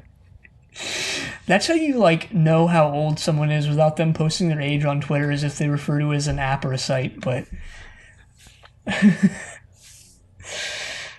But, yeah, so basically this one-off segment, I guess, is we're each going to pick a negative and a positive review from the IMDb reviews and read it out loud. Yeah, we didn't receive any emails this week, so I suppose this also takes place of that segment that normally would appear here where we'd read emails. Yeah. We're getting feedback on the episode from another source. Strangers. We didn't read the review. Wow, reviewed. I've combined. Okay, we didn't read the reviews beforehand, so we're just gonna pick ones randomly. Yeah, I'm picking them basically solely based on their title. Trouble Ahead by Pete470. I enjoyed the episode and wasn't going to write a review, but I've just seen the news that John Bishop is going to be in next season. Don't get me wrong, he's an alright comedian, but what the hell are the producers thinking? Well, I thought this was going to be a positive review. It's an 8 out of 10. You know, the series is screwed when they start getting non-relevant celebrities in to try and bolster viewing figures. Bradley Walsh was a step down that road, and I fear John Bishop will lead it to a dead end. I hope I'm wrong, as Jodie is a great doctor, and shedding 2 characters was in my mind a step in the right direction to really allow her to give it some bite. I've said so in previous reviews. Adding another celebrity companion will keep it watered down. Yeah, and they gave it an 8 out of 10. Wow. I mean, he says that Jodie's a great doctor, but he does also say that shedding 2 characters is a step in the right direction. So, I mean, Doctor Who is no stranger to casting celebrities as companions, whether they be one-off or whether they be recurring. I mean, Donna was played by...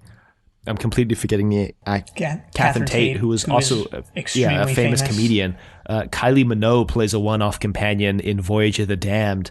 Rose was played by Billie Piper, who was a pop star at the time. Like, it's not a new thing for Reboot Who, at least, to cast, like, maybe not necessarily celebrities, but well-known people as companions. Yep. So I don't think casting John Bishop, who also, like, apparently not as many people know as I guess the BBC thought, is not, like, necessarily that big of a deal. Maybe it is a big deal. I don't know. I would imagine, I don't know for certain, this is just me guessing, but I would imagine John Bishop, just based on his age, is probably more well-known among older members of the audience. Maybe not so much among, like, the, teenagers or, I guess, or early 20s people who watch Doctor Who. Yeah, it's really interesting how, even though the Doctor is no longer a man, that they keep casting old white men as companions. I guess because Chibnall's not done exploring the role reversal that's inherent in that kind of setup. And I guess Bradley Walsh wanted to leave, and he's like, damn, but I still have ideas. Yeah. Perhaps. So that was Trouble Ahead by Pete470. Well, I'm looking at this one here, 7 out of 10 stars, a solid seasonal special by Tweakums.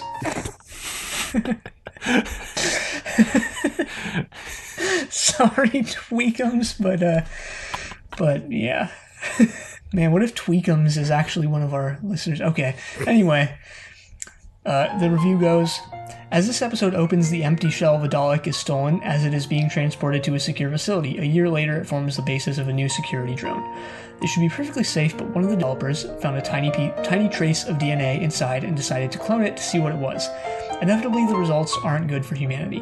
Meanwhile, the Doctor has been serving a long prison sentence, shortened when Captain Jack Harkness turns up to break her out. She gets back to Earth several months after her intended arrival, leaving their companions wondering what happened to her. Once they tell her about the potential Dalek problem, she sets about discovering the truth and saving the world once again. This New Year's special is both good and bad points. On the plus side, it was fun to see Captain Jack back again. John Barrowman is a lot of fun in the role. Seeing him again reminds me what a pity it was that Torchwood was cancelled. The new Dalek design is really good, more menacing than before. The story provided some good scary moments as well as fun references to previous adventures and characters. I know she isn't popular with everybody, but I'm still enjoying Jodie Whittaker's Doctor. On the downside, the companions are a problem. Any one of them might be great, but having 3 means they continue to be a group separate from the Doctor. The way the Daleks was defeated was solid, and should have been the end of the episode. Unfortunately, we got an overlong epilogue with much meaningful dialogue. At least it might solve the companion problem. Overall, it was decent enough, but by no means a classic. I'm certainly glad there were no attempts to add COVID references. Yeah, I didn't even think of that, but I'm glad as well. about that. Obviously, I think, we discussed before, the script was most likely finished well before anyone knew how big of a problem COVID was going to be. Right. But yeah. And that's something actually I'd seen sort of online. People were like, man, do you think Doctor Who is going to explicitly reference COVID-19? But no, they had other fish to fry, I guess. Yeah, they evidently didn't reference it in this, so I kind of think they won't. And that's probably for the better. I use Doctor Who as escapism, so... Yeah, and it's just like, it impact, like, for the people that it really super, super heavily impacted, like, I don't know, it might just be in bad taste to reference it so soon. Yes, they might do... Yeah, they might do something that's like an analog of COVID, like a historical episode with the Spanish flu or something. Yeah, or even just like a planet where, people are forced away from each other or something. Maybe not even due to like a disease or a pandemic or something, just like something sci-fi, but analogous. Yeah. Also, this review also brought up a good point that I hadn't realized, like, we still don't even know why the Doctor was put in prison, and like, presumably the Jadoon are just, like, not just gonna let her just go like that. So I suspect that the Jadoon, or this prison system, this prison term, will come back at some point soon as part of the overarching 13th Doctor plotline that Chibi has set up. I guess I just assumed that it was a follow-up to Fugitive of the Jadoon, and they were just, just following up on that. I don't know. Yeah, I guess you're right. We technically don't know for certain. Yeah, I mean, even in Fugitive of the Jadoon, we don't know, like, necessarily why they wanted her, just that the Fugitive Doctor was on the run from the Jadoon for some reason. Yeah, that's very true. Okay. Here we go. When will this nightmare end? By Doors Scorpiwag. Alright. The clown is in jail, so the three idiots are in charge of the TARDIS. Alright, good start. They discover a nefarious plot by the Trump clone in the awful Spider episode, who is flogging a new security drone made out of the old Dalek shell from last year's Dalek garbage to the new PM-to-be. The bloke who built them has by now discovered every bit of a Dalek can now regenerate a Dalek, so he regenerates one. Didn't the Cybermen do that already? What a fool as he gets taken over by the Dalek because they can do that now, and it rides his back and nobody notices he can't sit down anymore. Then Captain Jack arrives and saves the clown, who then travels hundreds of billions of light years to arrive at the exact spot they need to if they're going to save the Earth. It's a goddamn time travel show. Yeah, the TARDIS can literally go anywhere in space and time. Like, that's not, like... Anyway, the Dalek has now produced thousands of Dalek creatures, and just as it looks like the Gurning Clown might win, teleports them into the Dalek machines, who then begin to rampage around Britain. The clown's solution is to send for some extreme Dalek mental cases who she hopes will kill off the other Daleks. Then some more convoluted nonsense to get rid of them, which we didn't even explain, which was a shame, as they were the only part of this garbage worth watching, and my 2 stars go to them and Jack. This episode is the worst ever involving a Dalek or Daleks. She can't act, and the companions are awful. The writing is rubbish, and the Dalek story just padding for more 3 idiot waffle as 2 of them bow out for some reason I'm not totally sure of. I used the fast forward a lot as the 3 idiots annoy me worse than the clown. Strangest part was that the humans do not know what a Dalek was. After all, they've been here dozens of times throughout the 20th century. Does that mean the moon is still an egg? And why did the trees not help us out this time? Does she still have 7 grandmas? Even the desperate measure of bringing Captain Jack along with other antagonists from various eras could not hide the fact that this was really bad. I even missed spoon stick waving in this episode, which shows how bad it was. I have absolutely zero conception of what that final line is referencing, like at all. I actually thought the resolution to this was quite clever, which we didn't even explain, but the thing that the Doctor asks Yaz to trust her on, turns out to be, she disguises the other TARDIS, the one she sent Yaz, Graham, and Ryan, and those other 3 random humans back to Earth in, as her TARDIS. She has all the Daleks fly into the TARDIS, and then she basically sets the TARDIS to self-destruct. Right. Neatly cleans up 2 plot threads, namely the Daleks and also leaving a TARDIS just hanging out on Earth. Yeah, I mean... 4 out of 8 found this review helpful. I mean, I guess this review did bring up some good points. I mean, I guess probably also admitting that you fast forward through much of the episode isn't a good thing to admit if you're ostensibly trying to review the episode. But it's just like, yeah, I mean, what's not to get about Graham and Ryan's write-out? It's almost as clear as could be, you know? Like, Mm-hmm. I just don't know what to say if you're saying, like, you come out of that being like, what? Why were they, like, if you're confused coming out of that, like, I just don't know what to say.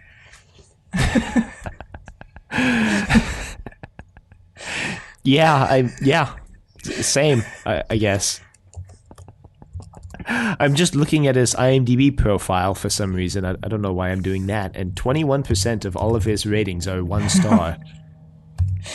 Well, if I was into the IMDb review scene, I would also just either give everything 1 star or 10 stars, probably. So 10 star, greatest thing ever made. 1 star, worst thing ever made. It's on everything. Yeah. Well, there are plenty of other negative reviews to choose from. I think actually most of the reviews are negative, or at least under 5 stars. And I could choose a short one, but I'm just going to choose this really long one that looks interesting, entitled A Goddamn Mess by Walliams. It's W011Y4M5, which looks like Walliams or something like that. It was written yesterday, January 1st, 2021, 2 days ago for anyone listening to this. And here it goes. Revolution of the Daleks is another example of what's wrong with Chibnall's era. It relies heavily upon grandiose, glossy visuals and expensive-looking cinematic set pieces to compensate for the irredeemably soulless, hollow writing. He truly is the Michael Bay of Doctor Who. Yes, from a technical point of view, the craftsmanship is commendable here. Newcomer Luke Bryant's cinematography is particularly impressive and the camera work's noticeably brilliant. The CGI is unexpectedly photorealistic, production design's phenomenal, and returning crew member Lee Haven-Jones' strong direction really elevates the little he's given to work with from the executive producer. Therefore, massive amounts of progress have been made since the showrunner took over in terms of aesthetic quality. Nobody can deny that. However, nothing can relinquish the relentless frustration I increasingly feel having to force myself to sit through endless formulaic scenes of badly written dialogue, laden with tediously contrived verbose exposition, characters stating the obvious with patronizing observations, e.g. cuts to a Dalek, Yaz, a Dalek, in case none of us had already noticed. Not to mention villains lazily spelling out their cartoonishly evil plans in cringeworthy, condescending monologues. It's also cliched, monotonous, and unimaginative, especially considering this is already a failed rehash of Mark Gatiss' Season 5 Who episode, Victory of the Daleks. Additionally, the restrictive 75-minute runtime is so short for the story Chibnall is trying to tell, the paper-thin plotting leaves hardly any time to really develop any of the observable sci-fi ideas or concepts we physically see in a satisfying manner.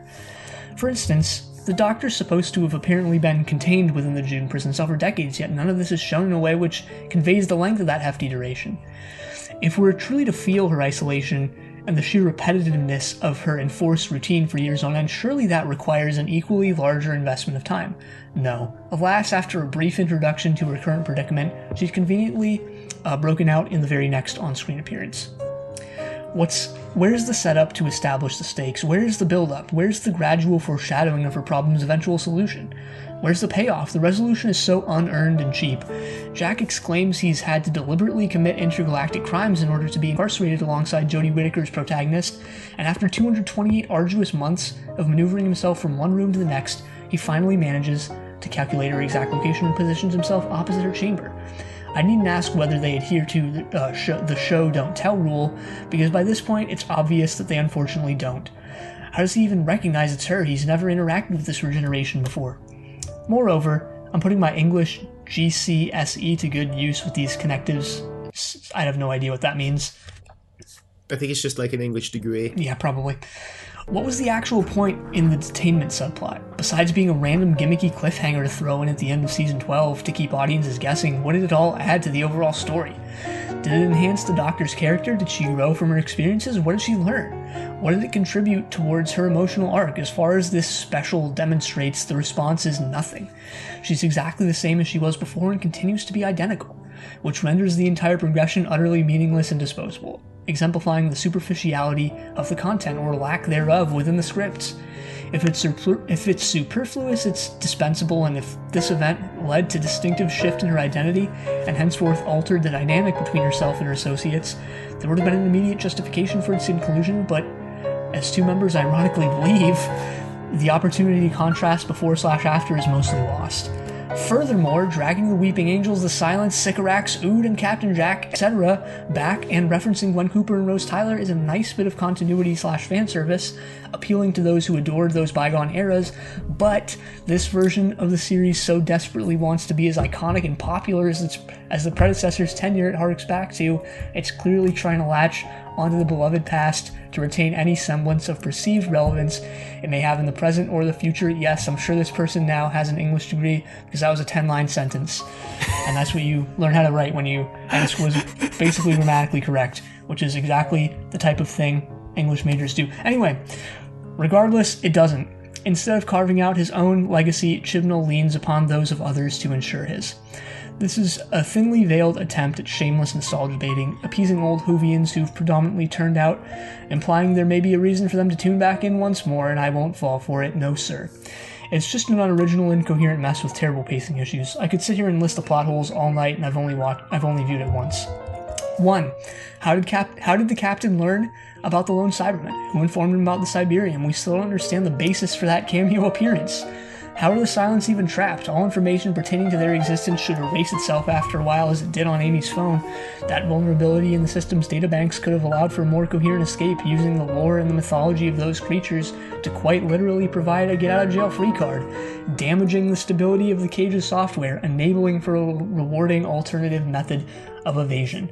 3. Why didn't the Daleks kill Jack Robertson on sight? 4. Why didn't the Daleks generally start killing humans amongst the impure clones?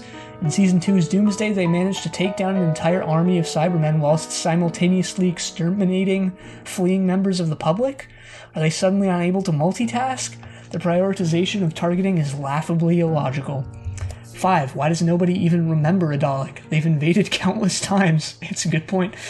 6. Why did we never see the bronze Daleks killing the rest of the reconnaissance drones after the confrontation on the bridge?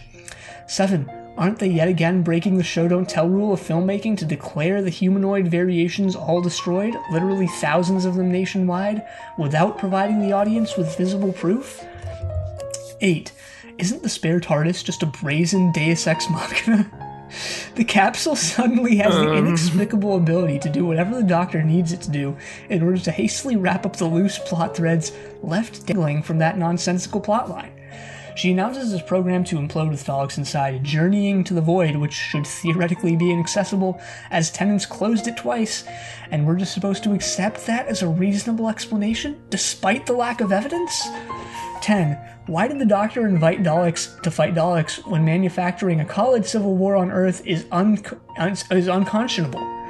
In Season 7's A Town Called Mercy, the Doctor righteously does everything within his power to avert conflict between singular individuals in a small settlement, in case a few innocents are mistakenly caught in the crossfire.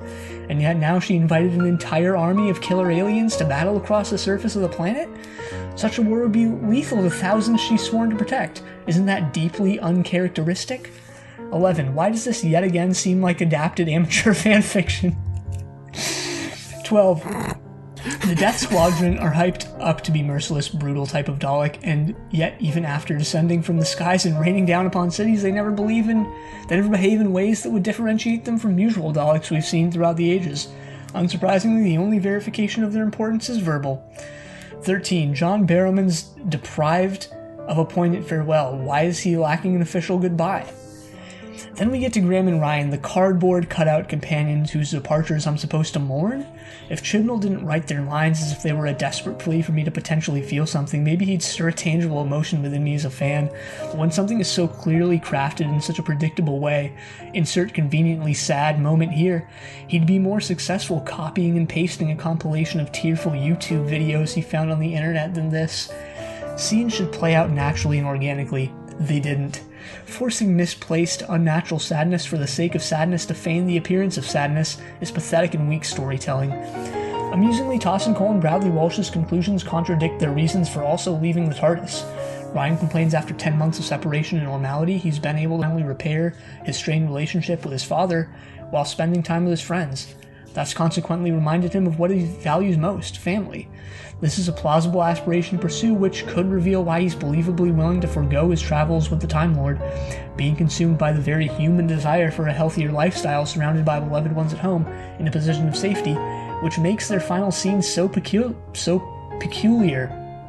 To say they've become fond or appreciate the comforting ordinary, when Graham and his grandson finally have the quieter moment they've been craving to have together as a solid unit, they randomly choose to go on further alien adventures in other countries, abandoning the very lives they'd presumably embraced/wanted to live. To articulate this concisely, what we've just witnessed is a well-made piece of creatively bankrupt, inconsistent garbage. Phew. 102 out of 131 people found this helpful. I mean, I think that review brought up a lot of valid points. I also think it brought up a lot of invalid points. I do too, yeah. Who informed him about the Siberium doesn't really matter. And I would bet dollars to donuts that this guy didn't care about how did Jack / the face of Bo find out about Professor Yana, except meeting him. Like, who cares? Hey! Why didn't the Daleks kill Jack Robertson on sight? Well, because they weren't sent there to kill humans. That was, like, explicitly explained in the episode. That the Doctor explicitly says that they don't care about the humans. They're only going to kill the other Daleks, which also kind of refutes the point about, like, what about collateral damage? Like, again, that's explicitly said in the episode. Yeah, and it's just, like, I don't know, I get I guess the appeal of searching for plot holes, kind of like this person did. That's not typically what I do, but I guess I get it. Mm-hmm. But at the same time, like, if you're just gonna list like every, like, literally 13 different, like, quote unquote plot holes or whatever these things are, like, you didn't have to watch the series. Like, you didn't have to watch. Like, I don't know. It just feels weird to me to kind of nitpick in this way. Again, I kind of get, like, you know, maybe you point out one or two, yeah, quote-unquote plot holes, but I don't know. It's just weird to me. I guess we're reviewing reviews on a podcast, but, which is, God, how far? One and done, baby. One and done. Oh, my God. But, I mean, yeah, I guess, obviously, you know, and I guess Dylan's as well, so our views on, like, the Ryan Graham write-out is completely opposite to this. Mm-hmm. I don't know. I kind of, yeah. I mean, the point about, like, yeah, them perhaps going off to you know, deal with alien situations on Earth, I felt was almost this. It was almost like, again, sort of this look back on previous Doctor Who companions, where, like, I didn't realize this really until I read this review of, like, you know, they have these alien situations. But then Graham has this line of, like, all right, let's deal with that when the time comes. For now, we have something that's, like, almost equally important, which is Ryan, like, learning to ride a bike. And, you know, it's kind of overly sappy, but it's also kind of nice, too, of, like, you know, this is something that's really important to this character, of, like, overcoming this life difficulty that he's had, and he really wants to do it. And I think the episode really values that. And it like literally explicitly puts it in comparison with alien threats and says, like, yeah, this is something that's really important. Yeah. Which can be, like, validating in a way to a lot of people, I think. And I mean, Doctor Who is, like, it's about aliens and it's about sci-fi stuff, but, like, I mean, in a way, what this season, I guess, to just summarize like everything I think about this season, or the 13th Doctor's era, is it's like it connects that back to like something that's actually important to like real people, you know. Mm-hmm. In many like in different ways, I think it does that, which I think is something important, you know, to do. Yeah, I agree. I don't know. I had quite a positive view of this episode at the end of the day, you know? I had quite a positive view of this episode. I didn't think it had as many problems as some people think it did, and I think it was really tricky to write an episode that is after such a big season finale as The Timeless Children, that both wraps up any lingering plot threads from that and sets up the next season. And I think from that aspect, it was also kind of smart to put that 10-month gap there, because it provides that reason for Ryan and Graham to leave, but still gives them this like lost hurrah, so to speak, in this episode. So I think this episode is a good bridge between Series 12 and whatever's to come in Series 13. Yeah, I'm excited. I'm excited for what the future holds with Doctor Who. Mm-hmm. This is the first time since season 1 of, you know, the very first 1963 that we've had the Doctor and the season number be the same, I believe. Yeah, I mean, I guess since season 1. Yeah, we'll see. Yeah, season 1 with the first Doctor, and then now Series 13 with the 13th Doctor. I don't think there'd ever been another alignment like that. No, I don't think so. Yeah, no, definitely not in the classic show, and then not in the reboot as well. Well, I'm ready for the next season. After we finish Torchwood and probably Sarah Jane Adventures before he shows up. No, because didn't we calculate that we'd spend a year on Sarah Jane Adventures? Oh, maybe. So it'll probably show up, and if it's still planned, you know, plan right now at least is for it to come out in 2021, so it'll be somewhere in there. Well, if you'd like to email us, you can reach us at thedoctor@decadavevegetable.com. Questions, comments, concerns, and grants, your thoughts on Revolution of the Daleks. We had quite positive thoughts. I have not seen what other people think about it except for those IMDb reviews, so I guess that's what I'm going to do now, unintentionally, not intentionally, because I have to edit the episode. You can find us on YouTube at Decadent Vegetable. You can find us on Apple Podcasts, Google Play, Spotify, anywhere you can find our podcasts. Anywhere you can find podcasts at Trust Your Doctor. Be sure to leave a rating if you like the show. Check us on Facebook, Trust Your Doctor. Like us on Facebook. Also check us on Twitter, TYD Podcast, and follow us on Twitter. And next time we're going to be watching Torchwood Children of Earth Day 2. But until then, the end.